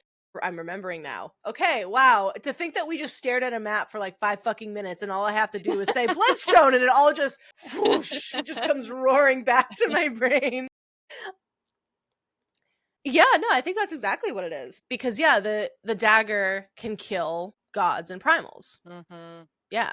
Or, well, weaken a primal, I should say. Yeah. So yeah, even being near it can weaken a primal. So it's their kryptonite, essentially. Yep. And Sera finally asks what Keelah knows about Satoria's role in the prophecy. So we will go into the prophecy this time, only because we're looking at it from the POV for, like, Satoria's kind of involvement. So Satoria is the harbinger and the bringer. Where she goes, death and destruction follow. Kolis being the true primal of death. Hint, hint. Yes. Ethos knew this because he heard the dreams of the ancients. Keelah walks over to a drawer and returns with a piece of parchment. It says, "From the desperation of golden crowns and born of mortal flesh, a great primal power rises as the air to the lands and seas, to the skies and all the realms. A shadow in the ember, a light in the flame, and to become a fire in the flesh. For the one born of the blood and ash, the bearer of 2 crowns, and the bringer of life to mortal, god, and draken. A silver beast with blood seeping from its jaws of fire, bathed in the flames of the brightest moon to ever be birthed, will become one." Got it? No. That when the stars fall from the night, the great mountains crumble into the seas, and old bones raise their swords beside the gods. The false one will be stripped of glory as the great powers will stumble and fall, some all at once, and they will fall through the fires into a void of nothing. Those left standing will tremble as they kneel, will weaken as they become small, as they become forgotten. For finally the primal rises, the giver of blood and the bringer of bone, the primal of blood and ash. Two born of the same misdeeds, born of the same great and primal power in the mortal realm. A first daughter with blood full of fire, fated for the once promised king, and the second daughter with blood full of ash and ice, the other half of the future king. Together they will remake the realms as they usher in the end. And so it will begin with the last chosen blood spilled. The great conspirator birthed from the flesh and fire of the primals will awaken as the harbinger and the bringer of death and destruction to the lands gifted by the gods. Beware, for the end will come from the west to destroy the east and lay waste to all which lies between. My God, I hate this prophecy. Why does it have to be so long? Halfway through, you already forget what you're trying to make out with it. Like, oh my God. It's like, Keela, can you just give us some cliff notes? Like, for real. And she does her best, you know? She does. She does confirm that the brightest moon and the silver beast are Ash and Sera. So great. Puzzle pieces in. Essentially, the end of this prophecy is the most surefire red flag, the rise of a primal of blood and bone and the awakening of the ancients. Well, okay. The next morning, Sera, and this is where the fury starts bubbling. We haven't been very angry about what's to come yet, but it's starting again. We've been marinating. Yeah, but I also feel like where we know what's happening, we have a different viewpoint now. Our theories are not necessarily like, we won't say whether they're being proved or not, but we have more context as to like if they fit or not. And yeah. So yeah, the next morning Sera notices her boobs are much more sensitive as she tightens her vest. How many more flags does a woman need? Like, girl, you are fucking like rabbits and using no contraception. Like, the math is not that hard. It's really not. Yeah. And it's so sad. Like, seeing our two friends going through this right now and reading this book and constantly sending Slack message after, not Slack, Jesus Christ, sending Discord message after Discord message in the thread of like, oh my God, how much clearer could it be that she's pregnant? When is she gonna realize? And they're on chapter like 10. Yeah. And here we are, chapter almost 30, and we're just like, oh my God, she still doesn't know she's pregnant. Right. And I'm just sitting there, I'm just like, sorry guys. Seething. That's not gonna go away, unfortunately. Sera enters the office to find Ash and Ates together. I wish they were together, can you imagine? Ash is catching Ates up to speed about their meeting with Keela. I need that fanfic. Yep. Give me Ash and Ates hooking up. That's a really nice hate fuck. That'd be kind of like how everyone has the Azarus ship. The Azarus. Yes, this is our version. Yeah, it is. Ashtays. Let's or get it. Nicktays. I ship it. Sera has an actual moment of like clarity and apologizes to Ates about Kin. And it's like, wow, way to go. She says she made a promise to others that he would eventually have to be no more. And he's like, yeah, I understand. She then asks him about Sotoria, and Ates confirms that he has the star hidden away safely. Sera then shares that Kolis said it was Ethos who caused Sotoria's second death, and Ates says, yes, Sotoria asked him to do it. That's a new one. Yeah. Okay. Chapter 29. I can already see the picture. A fortnight later, which is... 2 weeks? We now know. 2-week jump. Scion has found some caverns and they are excavating. Crops are growing and Jadis is playing with a beat up doll and all we can see is Cynthia. The way that it's described is like the hair was singed off. Yeah, she's probably chewed all over the arms and shit. Like, hey, we talked last week about chewing on Polly Pockets, so this is her version, you know? What's that one song from Rugrats? Cynthia, you're a really cool girl. Cynthia, you're a really cool girl. Yeah. Ash has been summoned to the Pillars of Asphodel, and Jadis is trying to get Reaver to brush her doll's hair, and it's so cute. Sweet. He then gets onto her about brushing her own hair. It's like, hey, how about you do that to yourself? And I have seen kids with some ratty hair, like they just do not get brushed, and it's like, no. Yeah, it's really eye-opening, especially working in having worked in daycare.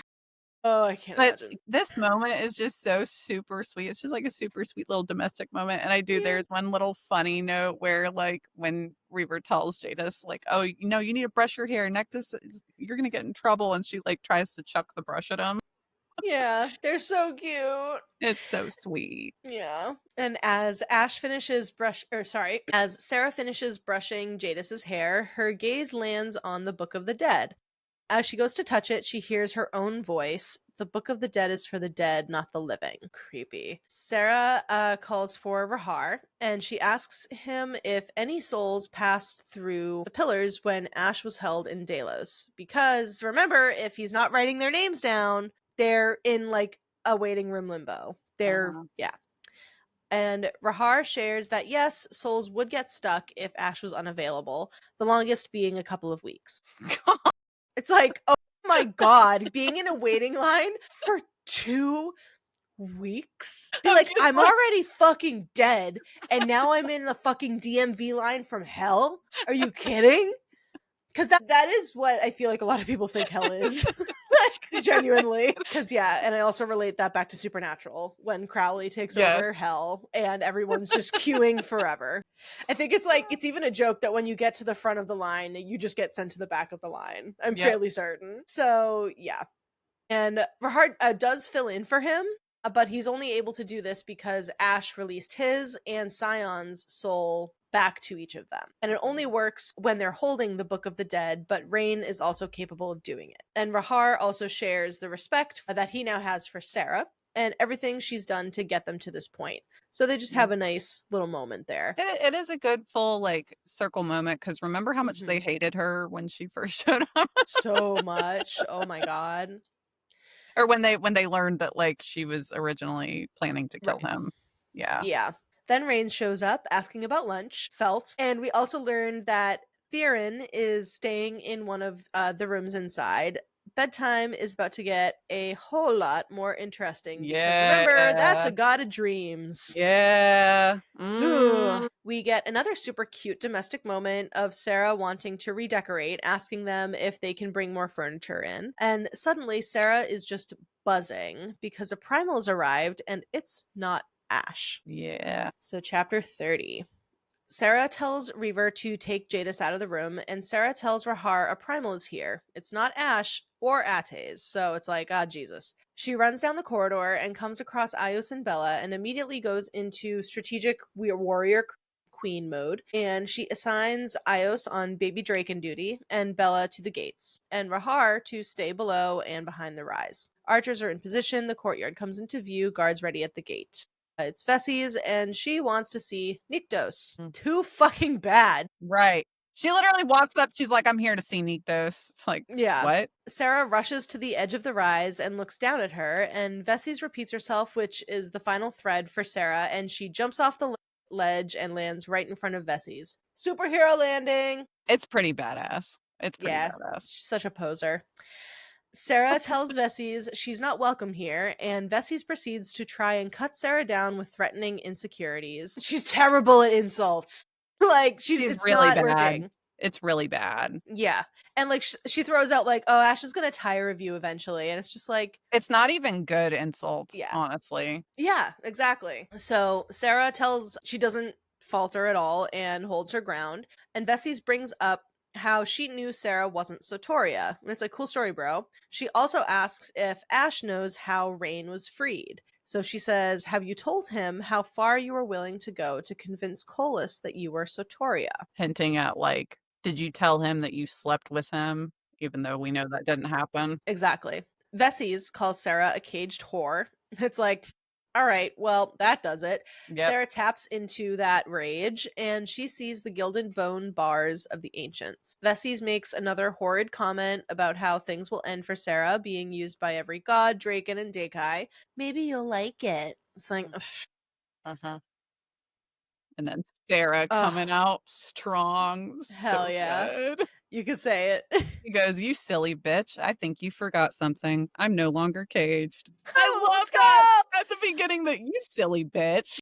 Yeah, she's got some zingers. Oh, she's God. Good. Yeah, this fucking fight scene, dude. Oh, my God. Such a good, like, girl fight scene. It's like, so it's good. Everything you want. Sera grabs Vesey's by the hair and throws her around, ripping out some of her hair out in the process. And as she tries to like rise off the ground onto her hands and knees, Sera kicks her back down and flips her over by her hair onto her back and then digs her knee into her chest and says, I can never forgive you for how you hurt Reaver, and I will never forgive you for what you did to Nyktos. Oh. And then Sera feels Vesey's essence, which is fear. Haha, good.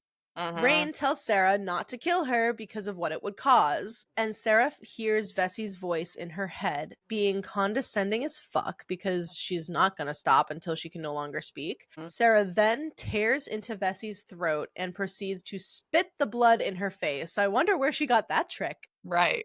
And it's just as good. It's just like, yes, let's go! And as Nyktos and Rain have talked Sera down from killing her, as Vesey's rises to slither away, she tells Sera she came to convince Ash to take the deal Sera was offered. She adds on that if Sera does not take the deal, she'll regret it. And it's like, yeah, no fucking shit. Like, duh. Yep. And Rain advises Sera she needs to tell Nyktos that nothing sexual happened between her and Kolis to prevent a rumor being weaponized. And ain't that the fucking truth? Yeah. Thank you, Rain. Chapter 31. Back in their bedroom. They are not having fuck. And they're not having sex, and Ash has returned from his 9 to 5 at the Pillars. So Sera fills him in on her girls' day with Vesey's, her little chit chat that they had. And I think it's so funny. I'm just nitpicking at this point, but I find it so funny how like these characters, specifically Sera and Ash, are heartmates and they can fucking walk in each other's dreams and do all of this crazy shit, but they can only communicate telepathically every like once in a blue moon. Yeah. I'm just nitpicking. I'm just talking. No, it's versus Poppy and Castile, who are constantly in each other's brains once they find out they can do it. Or even different universe, like Feyre and Rhys, how they have the bond. Like, they too much. That's an example of too much. Like, listen, by yourselves, when you're in the same room together, like by yourselves, cool, have at it. Among other people, when you're just sitting there like staring at each other, but then talking telepathically. That's a little weird. So, Rhys and Feyre were weird for that, I'm gonna admit. But anyway, the conversation between the two of them explores Sera navigating her rage and the guilt that she has surrounding those feelings because she wanted to kill her. We do too. Girl, you're allowed to want to kill her. Yeah. She also mentions that her nails were lengthening again, indicating her ability to shift is getting closer, stronger. Ash teases her about his fangs being substantially more impressive than hers, and Sera revels in this once upon a time moment, between them. It's like simple compared to like how simple it used to be compared to now, like everything that they're having to deal with. Like if Ash were to read her emotions right now, he would taste nothing but love and just so cute.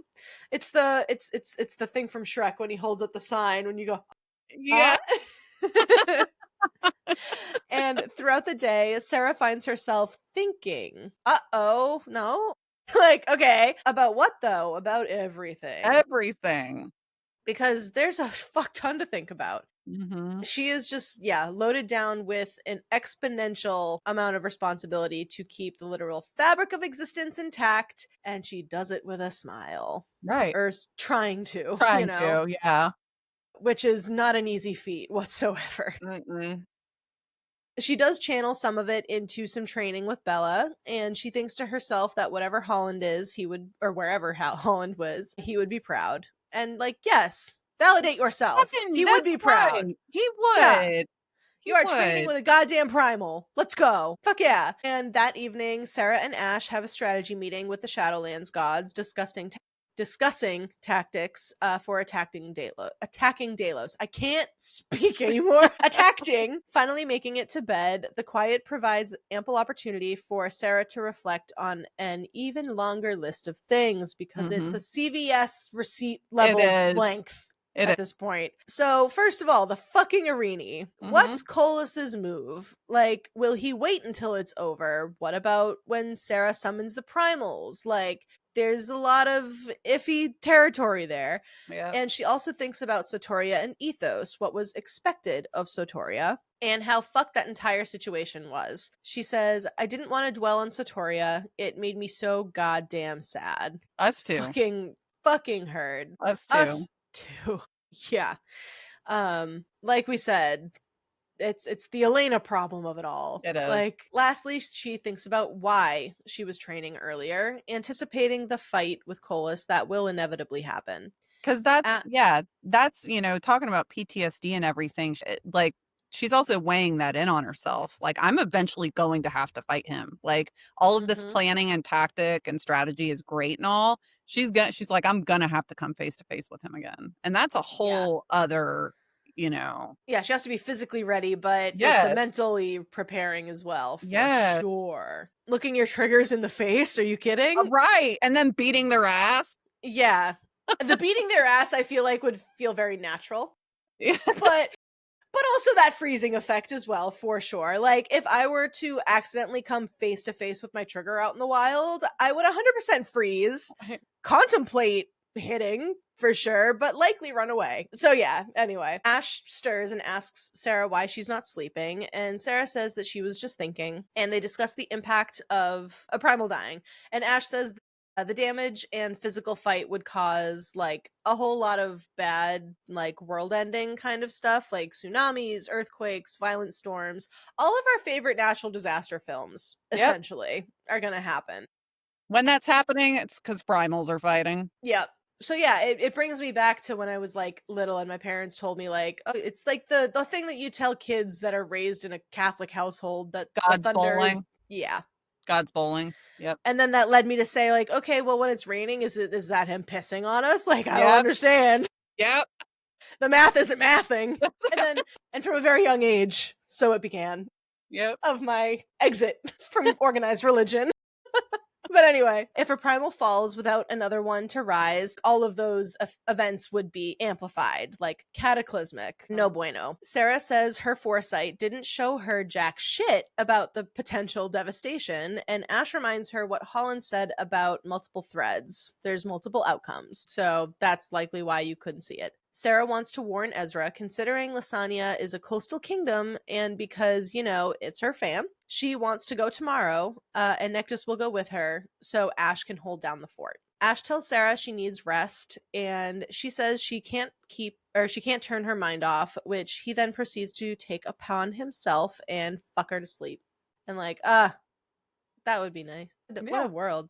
I mean, I'm glad that I don't have a problem falling back asleep at night, at least not commonly, but... what a way. No amount of scrolling on TikTok's gonna replace that, No. Chapter 32. Oh, hey, Sarah's not feeling so great and got triggered by her best friend Bacon. How is it, like, once again, we're banging against a wall. How is it not clicking yet? Bella and Io spot her and walk over, and Bella, who is the realist, tells Sera that she looks like shit. And I fucking love Bella. Love her. Sera looks pale and her eyes are shadowed, but she's not ill, like, clearly exhausted. Ios tries to help her decipher what might be going on with Sera while Bella is being a little shit stirrer, as she normally is. And two of them are so fucking cute together.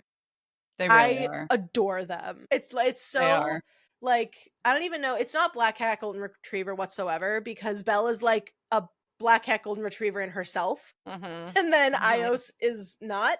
So I don't even know what you would, put a name to. Bella's like a boxer, kind of. Bella is totally like a boxer. Yeah. Yeah. It's like a boxer and like a Italian greyhound or something. Yeah. Doberman Pinscher, maybe. Dark, like something very tall, elegant for Ios, and then you just got this like wiggly little beast for Bella. Yes. Like, I love you and I'm very blatant about everything I feel. So yeah, Bella can sense Sera's temperament as the primal of the hunt and proceeds to read her to filth. Yes, she does. She's like, you're wild and reckless in a way that borders on having a death wish. And that just propelled me back to all of the times that Nyktos was telling Sera, like, do you have no regard for your life whatsoever? And that completely, I was like, yep, there it is. So leaving, she walks down the hall to Ash's office and sees him there, and entering, he tugs her into his lap. Taze is here and has news from his spies in Delos. Kolis hasn't been seen much at court. That's interesting. What's he up to? Sera uses the Videntia to name the spy that he's talking about, whose name is Demetria. And like, she says this out loud. She just all of a sudden just blurts out Demetria. Yeah. And it's like, we're talking about a secret spy. Maybe don't blurt out their names. Right. Like, what are you doing? You are compromising them. Like, oh my god. So I just thought that was insane. And Kolis has Callum and another god named Varys doing the work for him, essentially. Varys is a god that Ethos, Ates, and Kin had previously entombed. So it's also clear that Kolis is raising entombed gods, which is not good. Phanos has been spotted in Delos as well. Possibly Kolis' attempt to gain his favor. And that's also not good, because we need Phanos on our side. Yeah.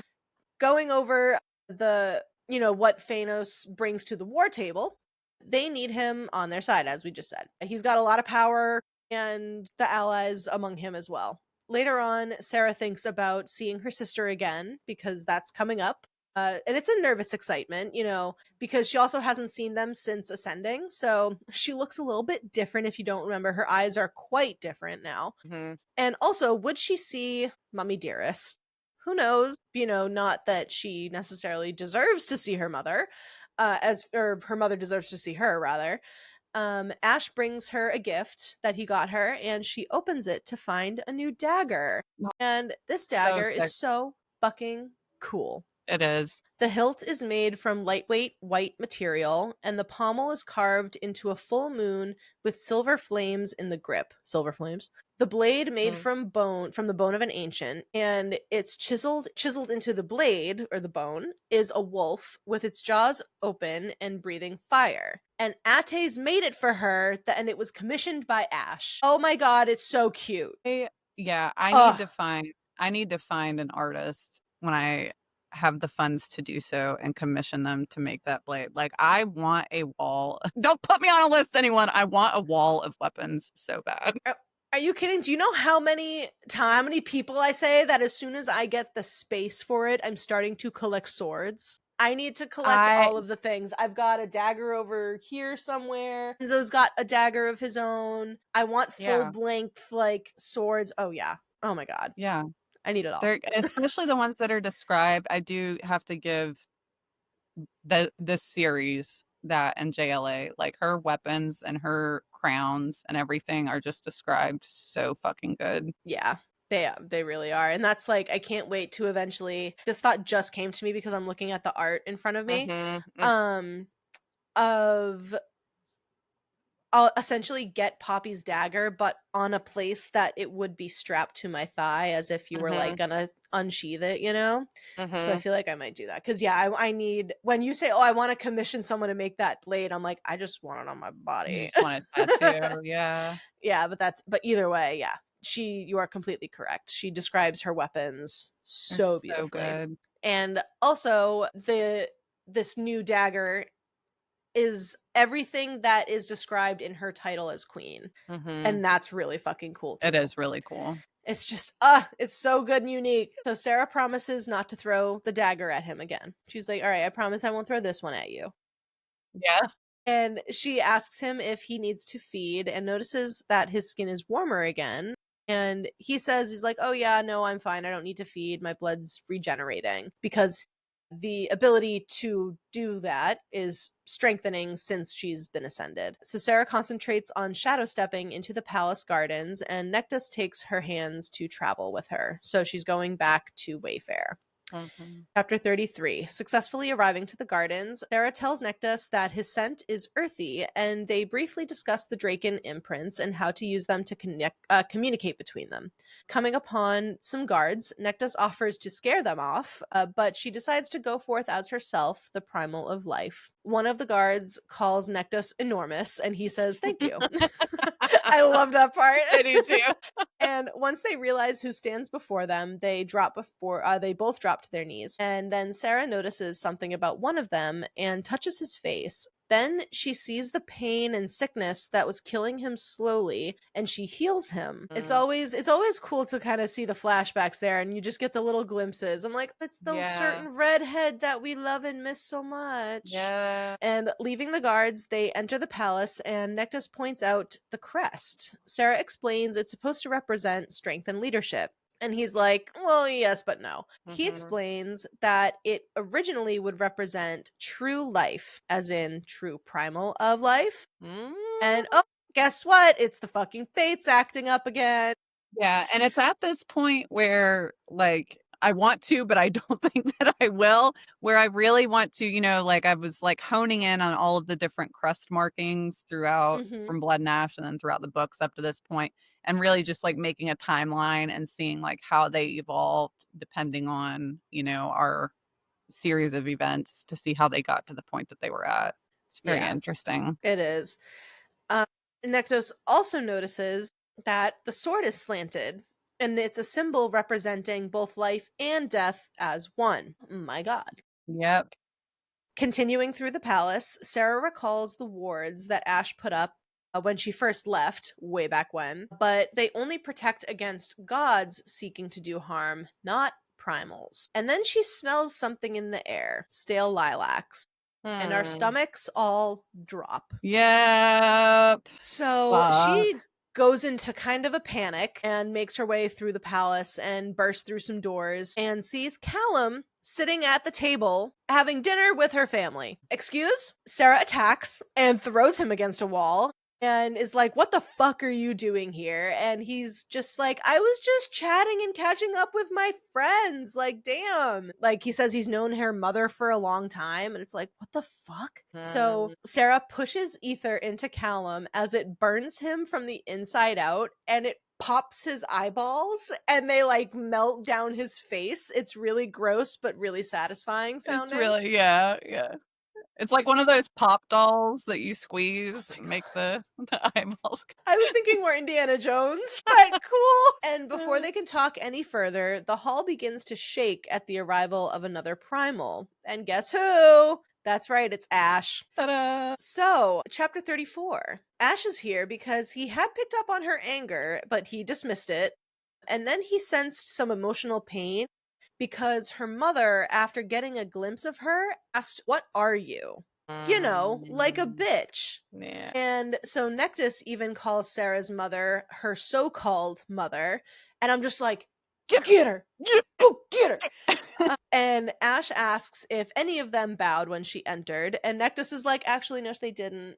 Nectus a little tattletale. He's like, no. So Ash orders them all to bow to her, not to him, to like, you bow to her, actually. And she's just like, Ash, you do not have to do this. And he's like, shut up. Yeah, they do. And he once more threatens her mother, and my God, my pants are off. It is only by the grace of my wife that you live.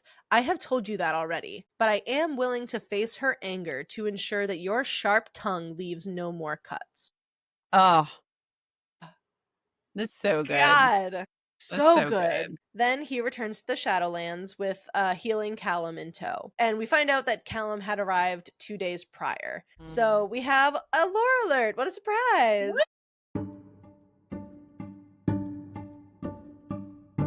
And it's about fucking Callum and Sera's family. Oh, God. Here we go. So Sera puts it together that he was the one to give her mother the details on how a primal can be killed. And he arrived a few years after Sera was born.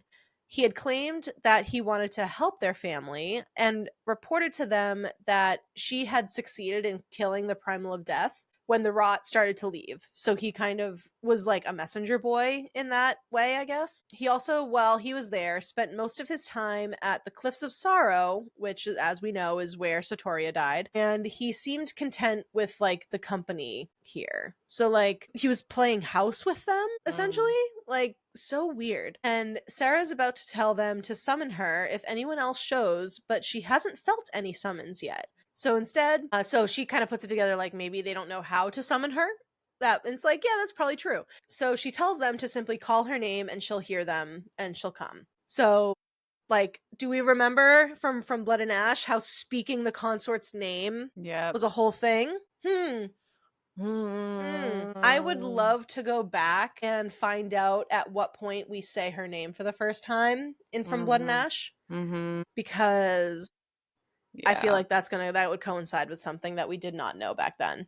Yeah.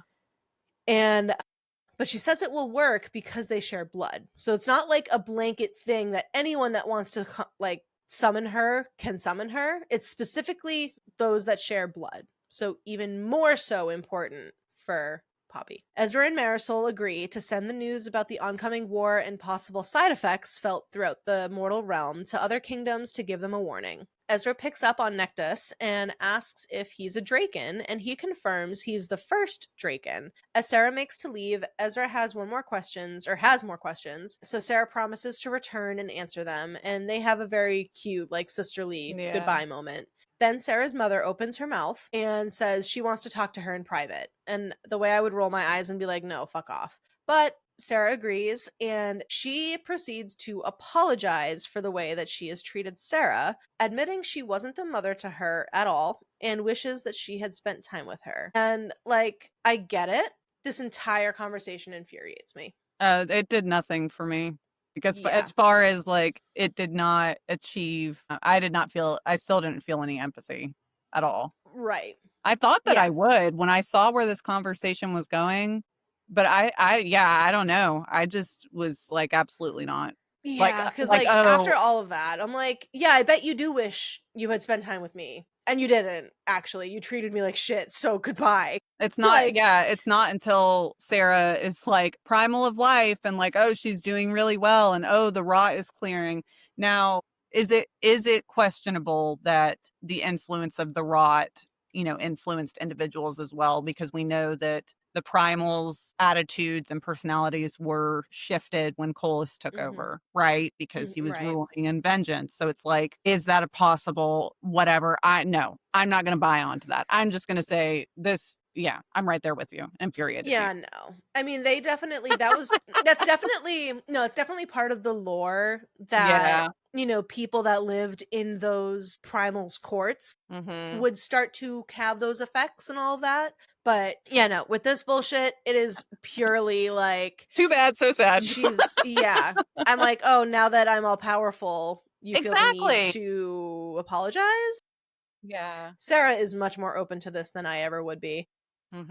So we now get another kind of mini lore alert on Sera's background, which we already kind of did get, but it's We get also even involving more. like it's more. It's adding on with context about Sera's mom. And so before she married Sera's father, he told her about the deal. So in order to kind of give her an option to leave, but she was already deeply in love with him and was like, I don't care. And she says Sera has all of her father's good traits. And when Sera was born, she knew that she'd need to be strong and vicious to succeed in her task, just like the warrior queen, Silver Knight. So she gave Sera her name. And it's like, cool, you didn't need to completely disregard my entire existence to do that. Right. Like, okay. Like, that being the excuse for all of this would have made me even more pissed. I would have been like, okay, Ash, come back. Yeah. Ash, come back. Have at her. I think that the abuse from her mother her entire life was just so horrible and so just, you cannot come back from that. You can't. No, not at all. Especially when it was like, I don't know if her mom ever actually laid hands on and abused her, but she neglected her. Right. But she also was not actively participating in her abuse, but she knew Tavius was like assaulting Sera all the time. Yeah. So it's and like she was 100% verbally abusive. 100%. Yeah. So yeah, she played her role. Definitely. And Sera doesn't think she can forget any of it, but she also doesn't think she would have survived everything if she hadn't gotten her mother's stubbornness or temper. And that's fine. That's like my father's stubbornness and his temper. Is it my favorite thing about me? No. But like, it's definitely helped me out in certain situations. Right. So like, it's cool to acknowledge that 100%. Like, you can acknowledge the things that your parents gave you, whether or not you find them like great to have. Yeah, beneficial. But like, I just don't understand how that calculates in Sera's mind to being like, I want to move on and forgive. Like, I don't understand how it translates that way. Yeah. But That's just me. It's hard. So Sera and her mother agree that when this is all over, she'll return and her mother can tell her more about her father. And they like kind of make up, like very minutely. And it's, you know, a little healing moment for her, which I'm happy for Sera in that moment. But yeah, I think she gives her mother far too much grace in this instance. Like, you cannot wait until now, until I'm ripped out of your life, to be like, wait, you don't know a good thing until it's gone. And it's like, appreciate the thing while you have it. Maybe, you know? Anyway, the anger's rising. Chapter 35, leaving the palace, Sera thinks about how she wanted to let go and have real conversations with her mother about her father. And, you know, I think it's a no contact situation, but that's just me. Shadow stepping back to the House of Hades, Sera feels another primal's there, and it's Ates. Ates, I don't know why I'm saying his name different now. Rahar meets them as they go to find out about any updates about Callum, and he tells her he needs to show her and Nyktos something after. And it's like, okay, cool. Reconnecting with Ash, they kiss and get horny because they can't not do that in this book. So this is also an instance where I'm like, what the fuck? But I'm pretty sure, I forget who it is. I think it's like Rahar or Scion, but they like someone sighs. It's just like, okay.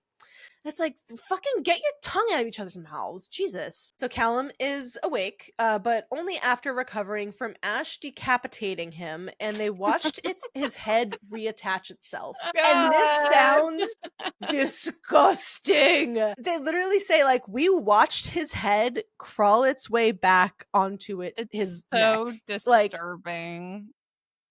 It's so gross. It's unsettling. Very. So the one sure way to kill a revenant is the fire of the gods, which is forcing them to drink Draken blood, which will then burn them from the inside.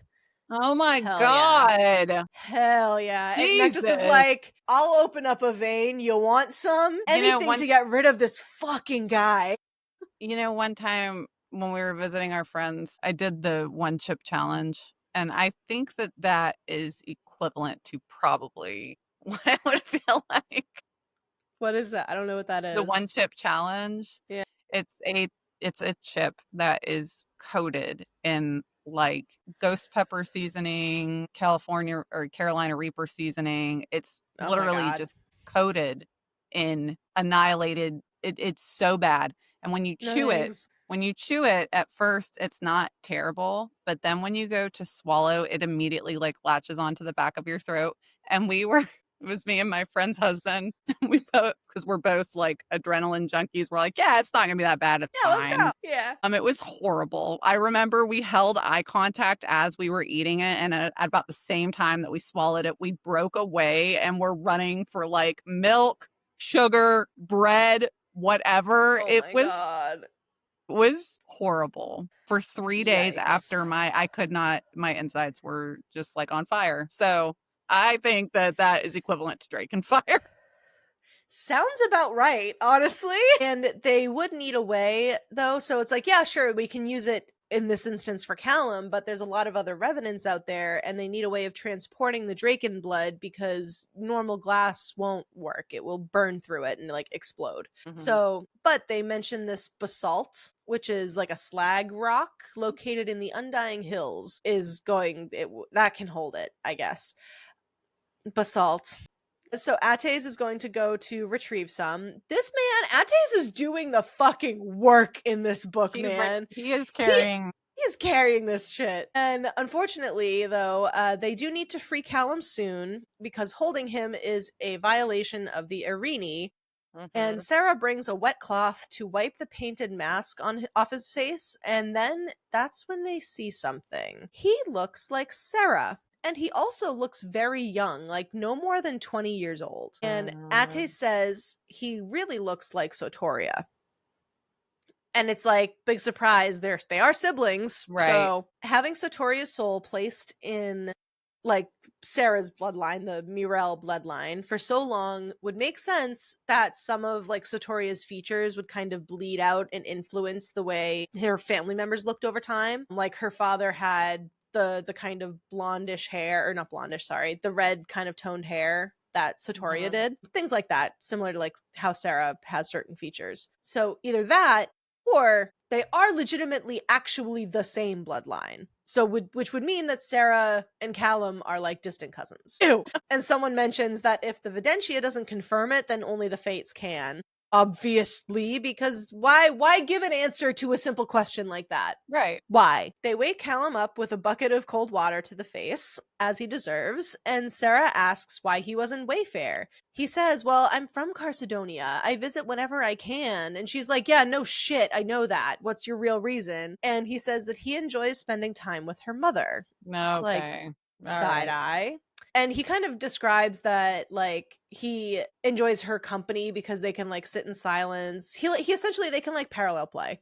Yeah. Essentially. And Callum says that he wants his sister's soul. The real question on Sera's mind is why he told her mother how a primal can be killed, but he refuses to answer that question. Finally, Sera threatens him with the permanent death if he goes near her family again, and then stabs him in the head so Attis can drop him off somewhere. She's like, drop him off in the ocean. I don't give a fuck. He's like, actually, that's not a bad idea. I just love that she's talking to him and then she's just like stabs him in the head.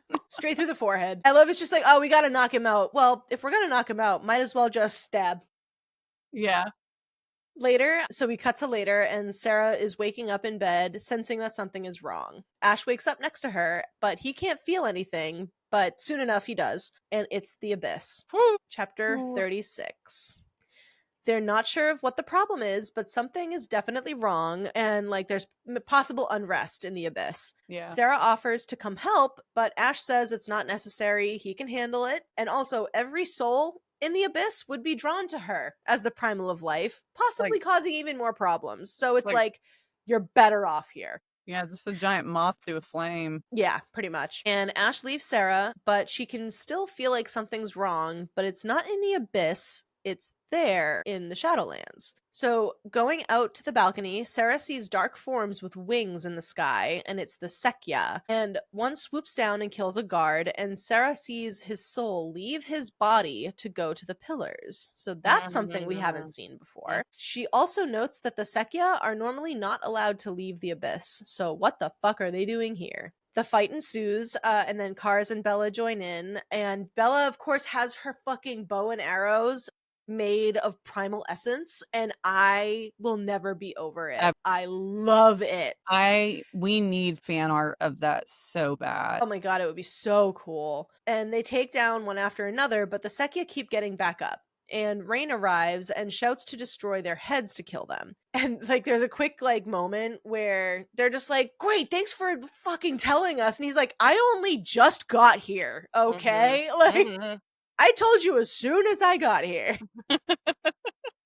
So now that they're able to fully kill them, Ash is also going to appear now, and in a dramatic fashion, as always.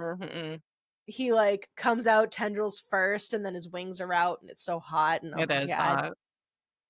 And then, because this is Nyktos, this is not Ash, this is Nyktos. Right. He asks if she's all right and says, there's blood on you. And then that's when I cut to Shaun of the Dead, you've got red on you. But she's like, no, it's not mine, it's there. Kolis has actually summoned the Sekya. So he did this, strengthening his defenses. This is a hint of like all of the he's very Sauron in this moment. He's gathering all of the dark creatures to like his aid and all of this.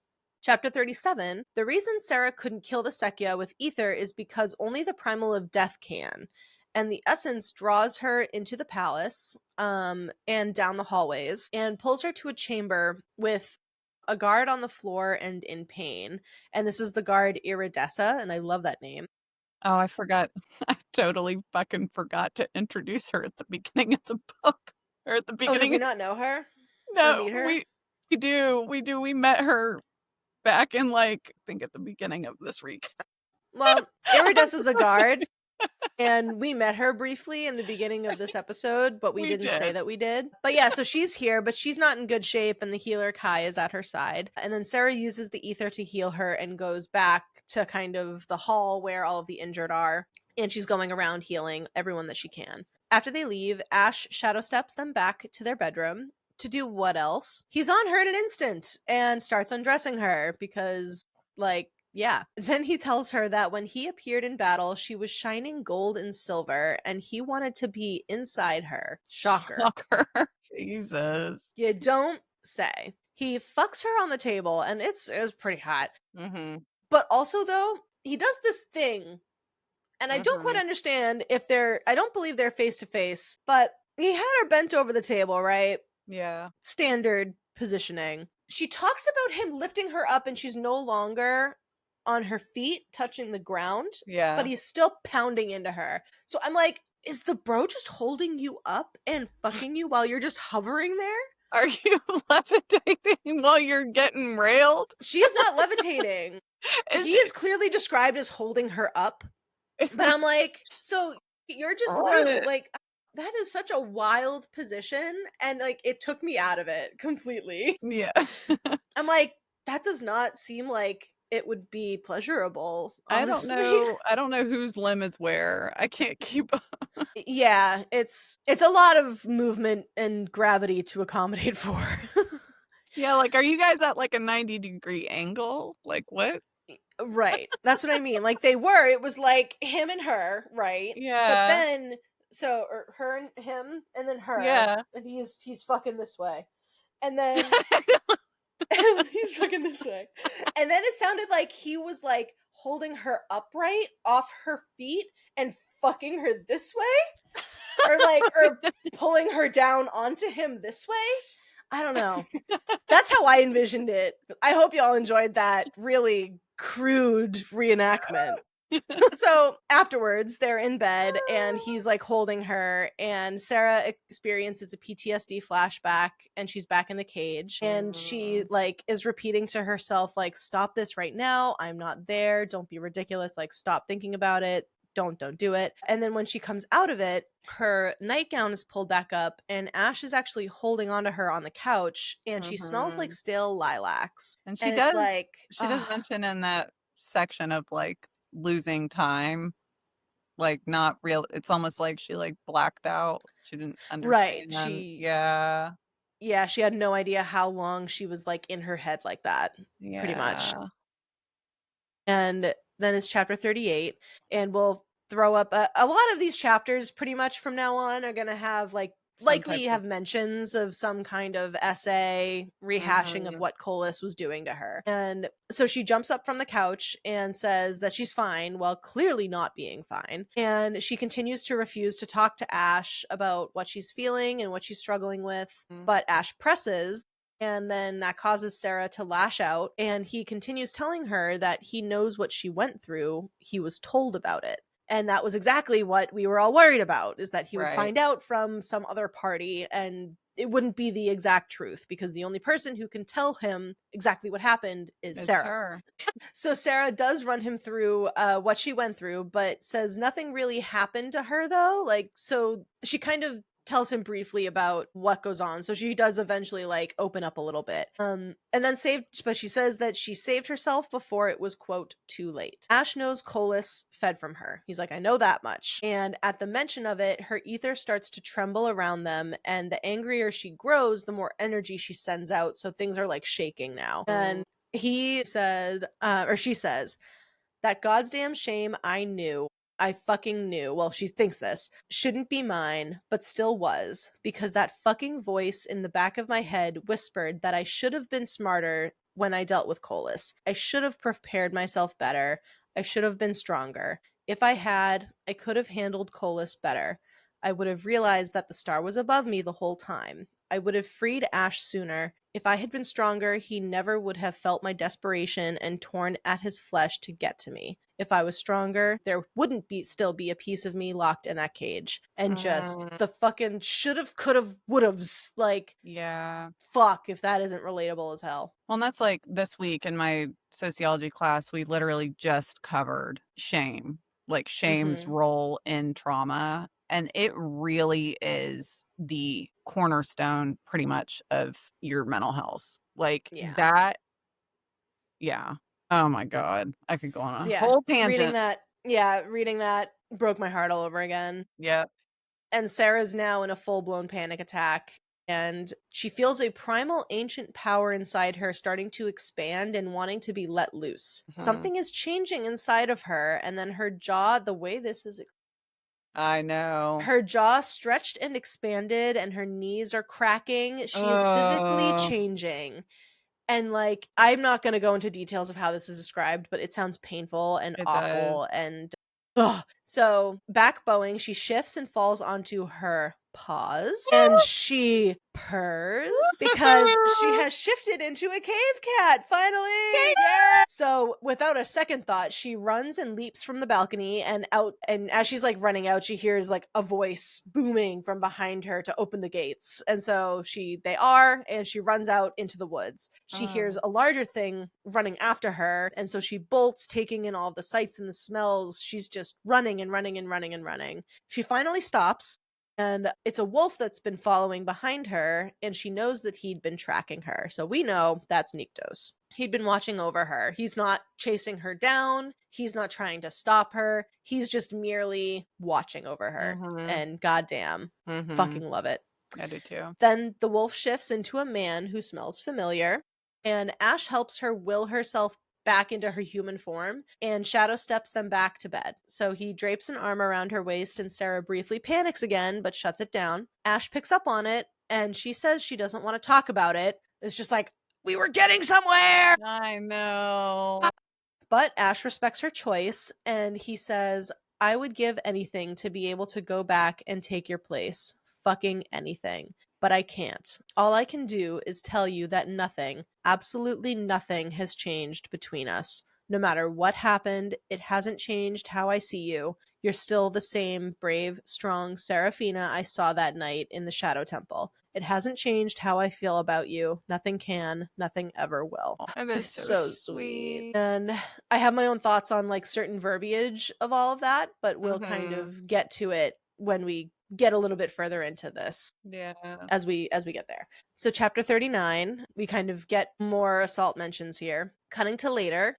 What a surprise, Sarah's getting sick again. What a shocker. And it's getting really aggravating at this point. Like, JLA, what the fuck? Like, we all know. Like, that's what's upsetting. We've said it before. It's like, we all know. So why can't you just say something? So yeah, as Sarah's kind of wandering around, she finds herself in the library, and she's thinking about how she was trained to withstand the, quote, treatment by Kolis. And, you know, she's worked with the mistresses of the Jade to, like, learn how to manipulate and seduce and pleasure. And, you know, she's been in all of those situations where during her training, it was very uncomfortable for her, but also it was pleasurable sometimes and sometimes not. And so she was like, I'm familiar with this. Why was it so hard? Why is it affecting me so much? And it's just like, oh my God, it breaks my heart. And I mean, to me, reading through that, like, it all comes down to, like, the control part of it. That's what was a big player, I think, in, like, why Cole has had such an effect, is like, yes, you were taught how to do the seducing and manipulating, not how to withstand it. Like, you know, I'm pretty sure a part of her pleasure training wasn't how to, like, withstand being raped. I'm pretty sure that wasn't part of that training. Like, in no world would it ever be. So yeah, it breaks my heart to hear Sarah thinking about all of it that way, just because maybe it just hits a little bit too close to home sometimes. Yeah. And, you know, like, how could Ash look at her the same when she didn't look at herself the same?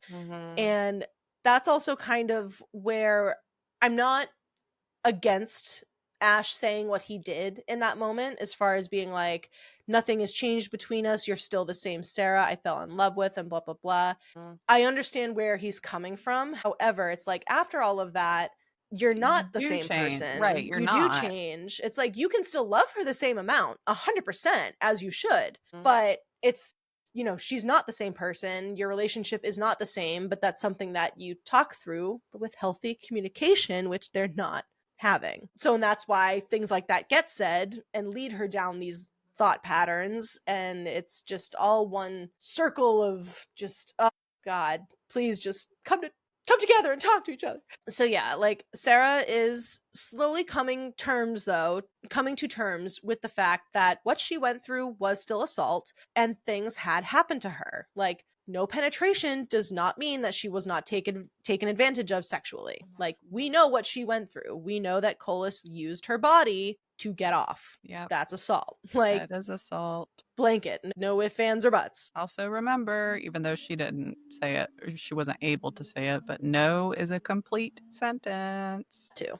Yes. And no answer is also a complete sentence not to proceed with anything. Yep. She eventually runs into Theron, who's also wandering around, who, remember, God of Dreams. And he says that there is a sadness to the library. So we get a little sprinkle of a lore alert on the Honoru here. And so they're sensitive for impressions that are left behind in spaces, which is why he said the library felt sad. And yeah, I think that's such a neat thing. And Sera looks to a painting of Mycela and remembers that she was from Lotho. And her father was an Onaru. So, her being half Onaru, she could read emotions or control them, passing half the abilities to her son, Ash. So, these powers skip a generation. So, that's why he got like half of it. So, he can just read the emotions. He can't manipulate them. So, Theron has been looking for her tonight because whatever is troubling Sera in her sleep calls to him, and he needs to be awake to resist feeding from her emotions because of it. Ugh. Oh my god. Like, she jokingly is like, oh, sorry, are your sleeping arrangements okay? And he's like, not really. 'Cause I can't fucking sleep because you're not sleeping. And when you are sleeping, your nightmares call to me so I get hungry. It's a fucking dinner bell. Yeah. Jesus. He says that he was actually pulled into her dream the first night that he was here. It's like, oh. And then he has like a, you want to know how I got these scars moment? Because he explains, and more so Sera guesses, that Kolis gave him his scar for, essentially, Kolis found him walking around in Kolis's dreams. So because, and he also was able to pull that Kolis dreamed of finding Sotoria and losing her over and over and over again. And that's a really awful nightmare. Like, manipulative, fucked up brain or not for him, like, that's still really messed up. Like, that's a really bad nightmare to get stuck in. So Theron can put someone in a waking nightmare if he gets his hand on someone, and he'd love to get inside Kolis's head. And so, in that instance, Sera and him say, deal. Yeah. Ash then appears, sending Theron away, and so they're alone again in the library. They briefly discuss her Nota form, and then both sense a Primal arriving because Ates is back. Woohoo! Chapter 40. Bella soon finds Sera in the library and once again calls her out for looking tired, and Sera tells her about her first change. We find out that Bella's Nota is an owl, just like Hanan was, and Sera mentions how she finds owls creepy, and Bella flips her off. Yeah. Then Ios soon catches up, and she asks for a moment alone with Sera. Apparently, Bella has also changed into her Nota form very early, triggered by extreme emotion while talking about Ios dying. Do we notice a pattern? Ios tells Sera that why Bella and her hadn't been together for some time, and it's because Ios herself wasn't in the right headspace for a while after what happened when Kolis was holding her. Sera finally found a safe person to talk to in Ios, like someone who understands what happened to her and is going to be able to listen to her without having any kind of like visceral reactions. And it's exactly what she needs, and it's so nice to see Sera fully open up and like fully talk about everything. She briefly says that Kolis didn't go too far, but Ios quickly responds saying he went too far the first moment he laid a finger on you. Damn straight. Let's go. Sera tells her everything, but says that she doesn't necessarily feel better about it. Talking about it brings her back to that space and makes her feel like she's overreacting because she didn't have it as bad as far too many others did, as she says. Io squashes that thought also immediately, saying no matter her experience, it isn't less than any others. What was done to her was wrong, and definitely not nothing. Sera thanks her for the talk and says, while it doesn't really feel good now, I know that it will eventually help, and Ios promises that it will. And then Sera goes to see Rain. And it was just such a good moment. I fucking love Ios. It is. Finding him in his office, Sera asks if he's been feeding Ash. So she's been able to finally connect the dots that Ash has been bullshitting her about, like, oh, my blood's replenishing itself. It's like, right. No, you're not feeding from me, actually. But she's not angry with like the two of them. She's angry with herself because she has not allowed him to feed from her, or he hasn't felt comfortable feeding from her. And Ash hasn't been feeding from her due to her trauma responses, and Ash respects that limitation. So he's like, I'm not going to push her to use as a food source. Like, that's not, she is my wife. I'm going to respect the fact that she won't allow that right now. And that's a good man. It is. As we know, when Ash was held by Kolis, he was forced to feed until he killed. Afterward, Ash would refuse to feed for months, nearly pushing himself into stasis, especially after Vessi's entered the picture. And he only started feeding normally again after Sera appeared. Rain asks her if she thinks it's Ash's fault for not feeling comfortable feeding all that he'd been through, and she says of course not. So then he says, okay, so why does she think it's her fault? And that's how you reverse psychology her ass, Rain. Let's go.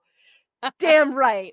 So, like, the brick finally hits Sera in the face and knocks her into alignment. She's like, I need to go talk to Ash about all of it.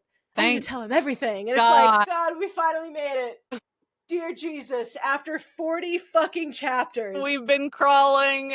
But, then she hears a scream. But Rain did not hear a scream. And it's like thousands of screams inside of her own head. And my God, the pain in the screams amplifies, and she feels all of them. She can sense the death in them. So Rahar appears and tells them that Ash was pulled to the pillars, not summoned. He was physically pulled to the pillars. Because as Primal of Death, it was a summons that he could not refuse because there were far too many souls that have just arrived at the pillars to ignore. So dots are connecting here. Refusing to listen to Rain and Rahar, Sera follows the screams and shadow steps to follow them and winds up in Lasagna. Fuck.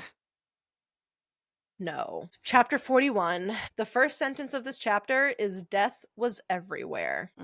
Walking through Carcedonia, there are bodies littering the ground. They are on the ground. She looks in the distance and they are littering the beach.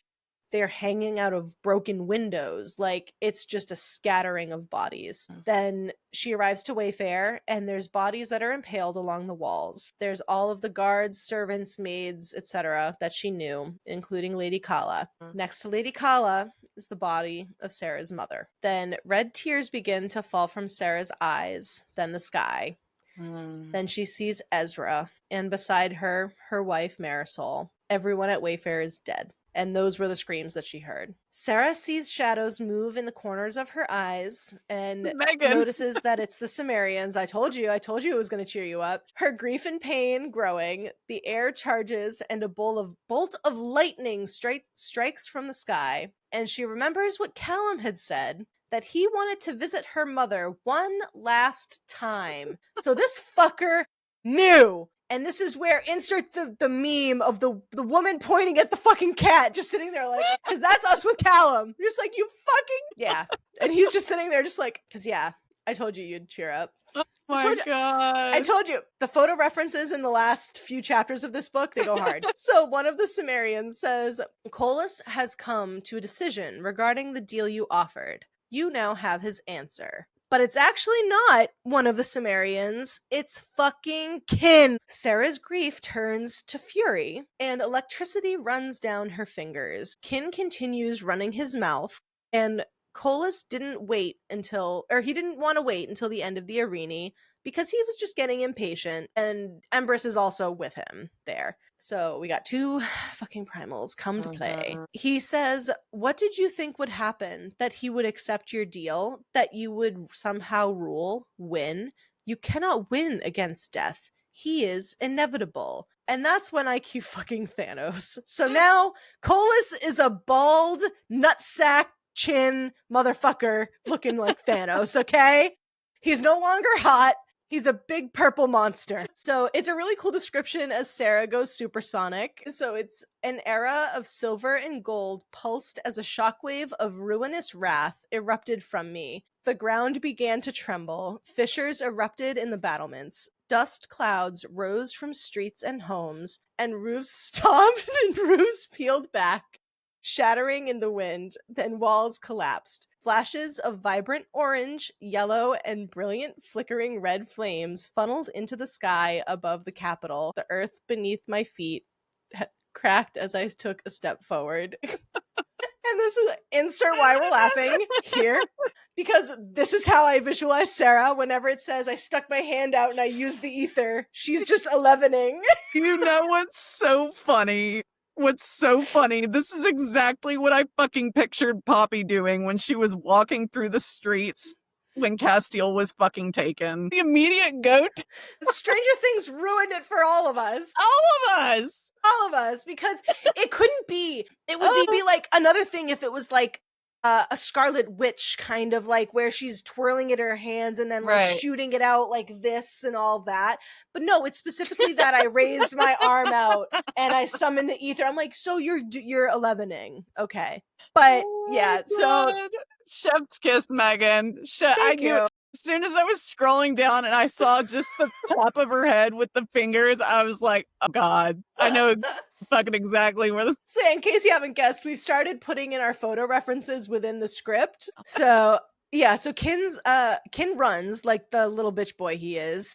So instead she turns her attention to Empress and he's just like, and he goes to shadow step out, but she is faster and catches him and they like shadow step together and are jumping around. And it reminds me of like the fight in Multiverse of Madness when they're just like popping through all these different fucking like universes one after the other, and they land in Terra. So she's got him bound in ether and proceeds to kill him, biting him and drinking, like completely drinking all of his blood. Get it, girl. And she says, you will not pass into Arcadia. And she then flies into the air with him, which is so cool. Yeah. And his skin starts peeling away. And she says, I condemn you to the final death. She reaches out, forms a lightning bolt made of ether. Okay, Zeus. For and real. Then Empress starts to burn away to ash. And he's just gone. Badass. So badass. What's left forms like this ball of energy, which is his essence, and it just erupts, sending a shockwave out, and half of the rise in the distance collapses. The world starts ending, pretty much, and everything starts to catch fire. Like, remember how we don't kill primals outside of Elysium? Mm-hmm. This is why. A tsunami comes from the ocean to decimate some more, but Phanos appears and pushes the wave away. So it's like, okay, whose side are you on? Interesting. Rude. Where Empress once stood, fissures crack and spread throughout the ground, and trees sprout from the cracks, bleeding bark. It says, from where the lower mountains of the undying hills once stood, to the half-shattered rise of Macedonia, a forest of dark crimson leaves and glistening bark rose forebodingly in the stark moonlight. The once bountiful fields of Terra were no more. In their place was a forest birthed from the soil, drenched in primal essence and mortal blood. A tomb. She just created the Blood Forest. Go! So Undying Hills all through Macedonia. That's the Blood Forest. That's what we know as the Blood Forest. And then she senses a drop in the temperature and then feels him, Kolis. So she opens a tear in the realm and goes to find him. She's just finally at her fuck it moment where she's like, I'm fucking done playing games. So chapter 42, shadow stepping to Delos. She's met with guards pointing weapons at her as if that's going to do anything. And she wipes them away like they're nothing. She's like, the fuck? Yeah. And yeah, Sera, I wish she kind of has like small moments of Scarlet Witch in Multiverse of Madness, which is like, this is me being reasonable. This is that moment for her. Oh, I love it so much. I need a mashup. Oh my God, I need to build. Oh God, I wish I was more attached to Sera than I was Poppy, because a Sera Scarlet Witch fit would go so hard, but I think a Poppy Scarlet Witch fit also goes hard. So I'm gonna keep that one in the brain space. So yeah, tearing through gods that are in her way, she feeds from who she wants, decapitates a revenant, and then kicks their head down the hall because like, I remembered how Callum's reattached itself, so I just went ahead and I just soccer balled that shit all the way down the hallway. But there's also a moment where she like grabs a guard, like a female guard or something, and the guard just goes, "Fuck you," and she's like, not interested, and kills Yeah. her. That was great too. And it's really nice to see her being able to do that when we always see it from like her point of view with Nyktos doing it. So it's really cool I to was see I was her gonna say letting loose like this is that very mirror of when Aniktos showed up when to come get her. Yeah. Sera calls for Kolis over and over. He wanted this, so come and get it. But he wasn't there. So she took what she could. She tore down the walls of the sanctuary and exposed the ascended inside to the sunlight, so they now are burning up.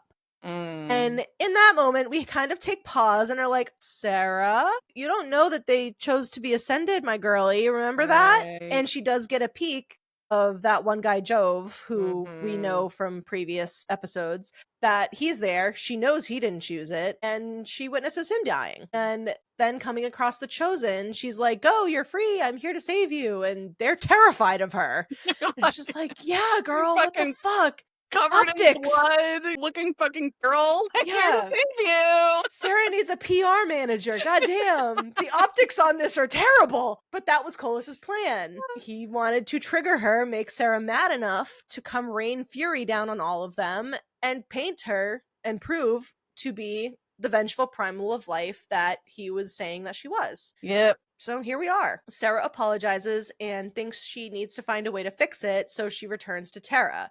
And so she brings the people back, like all within that kind of general area that died in the wake of her killing Empress. And then they come back and she tells them to leave this place and names it the Blood Forest. And that's the point where I put in that, oh my god. Just like, it's the Blood Forest! Like the fact that she named it. Specifically, she says, like, don't come back to this blood forest. And she's like, yeah.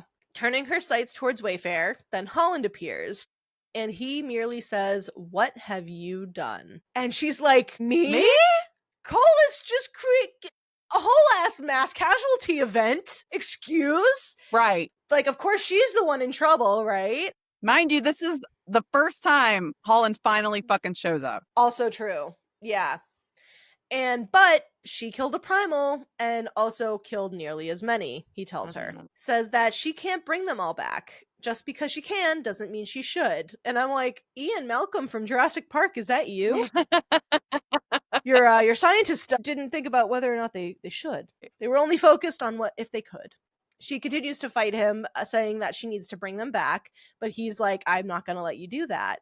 And so she challenges him. It's like, okay, try and stop me. And then Holland starts to change, becoming Starlight, and misty wings form behind him with black feathers. And then they fight. Oh my god. Or he shows her Crofts Cross. So he does a kind of like a Christmas Carol, where he's like, let me show you things. And so he kind of like grabs onto her and they shadow step over. Oh god, I inhaled wrong. I'm so pent up. So he shows her Crofts Cross and the ruin there. Like, it's a woman that's holding a dead baby in her arms, unfortunately. And then brings her to the garden district, and it's thick with smoke and destruction. Like, he's pulling her and showing her what's been done by her to those that she claims to protect. Then bringing her back to her family at Wayfair, or bringing back her family at Wayfair, will cause all of these other people to die. Because balance, you bring people back, others have to take their place. She was responsible for some of these deaths, just as Kolis was, and it hits her pretty hard. Sera destroys the blood trees until only a small group remain at the foot of the Undying Hills. So that tells me that it was a very wide, like, range that the blood trees used to be, like the Undying Hills, or the Blood Forest was much, much larger, and she kind of like minimized it down.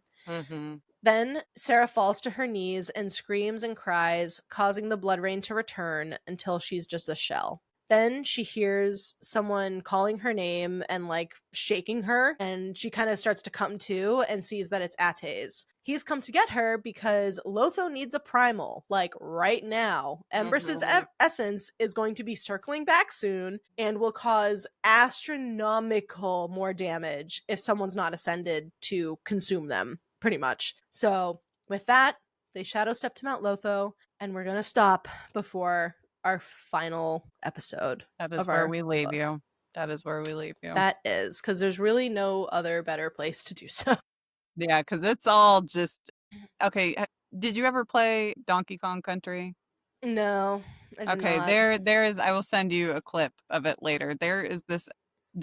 I was about to say episode. There's this level where you're in a mine cart. You're in a mine cart, and you're having to like jump over like these little alligators and stuff that are like Hmm. trying to chomp at you. That is what the end of this book is. You're in a mine cart, constantly jumping over broken pieces of track, constantly. Yeah, the end of this book is gonna make us real mad. We didn't get too mad this episode. We had little bits of upset, but it was more The calm before the storm. literally, this was the depressed episode. This was. We started with the we're getting riled up, then we get depressed, Yep. and now we're gonna get riled up again. Yep. Yeah, and keep your eyes out. We'll have stuff about Primal of Blood and Bone coming out. But yeah, so like this section, a whole lot of planning, a whole lot of dealing with trauma, and of course the second that Sarah's like, I do want to talk to him, she can't. She actually goes through an insanely awful trauma yet again. So just another thing she has to unpack with him later on. And it's, just continually breaks our hearts. It's really tough, but man, what an ending to this series that we're coming up upon. I don't know what else to say. I don't either. I don't know. I mean, obviously we're going to find out because the last section is going to be the end to the end of the book. So we know that Sarah's going to find out that she is pregnant. What is it going to take for her to find out? You're going to have to wait and find out. But it's going to happen within the next 25 chapters that we have left or something like that. So yeah, not much else to say. We have one piece of fan art. We got one piece of fan art this week. It is a good one. It's beautiful. I really like it. It's by @Celine Levenart, and it is like a sketch art piece. I wish Sarah wasn't as thin, but that's okay. But yeah, I just love how they're holding each other and just the way that he's looking at her, and it's so intimate, hot. Really good. It's hot. Yeah, I don't know. It's a lot of processing. I'm sure when we finish up on our next episode, we will revisit and rehash out shit that that just flowed over from this one to the next. But yeah, in this chunk, it is just a lot of her navigating the PTSD. Yeah. It is a lot of it, which I do appreciate. I do appreciate that wholeheartedly. It's just for sure. It needed its room to be talked about. 20 chapters? Or I'm sorry, 40 chapters? I don't know if it needed that long. Yeah. Because if anything, it just felt like, and I mean, I guess we could talk about it more next week when we get the specifics of kind of where the plot goes and all that, but it feels like and it shouldn't, but it feels like such a barrier in the plot. Like the plot can't move forward because Sarah can't move forward. And to an extent, that is definitely a way of storytelling, seeing as all of this is like from Sarah's point of view. But also you have to there's balance,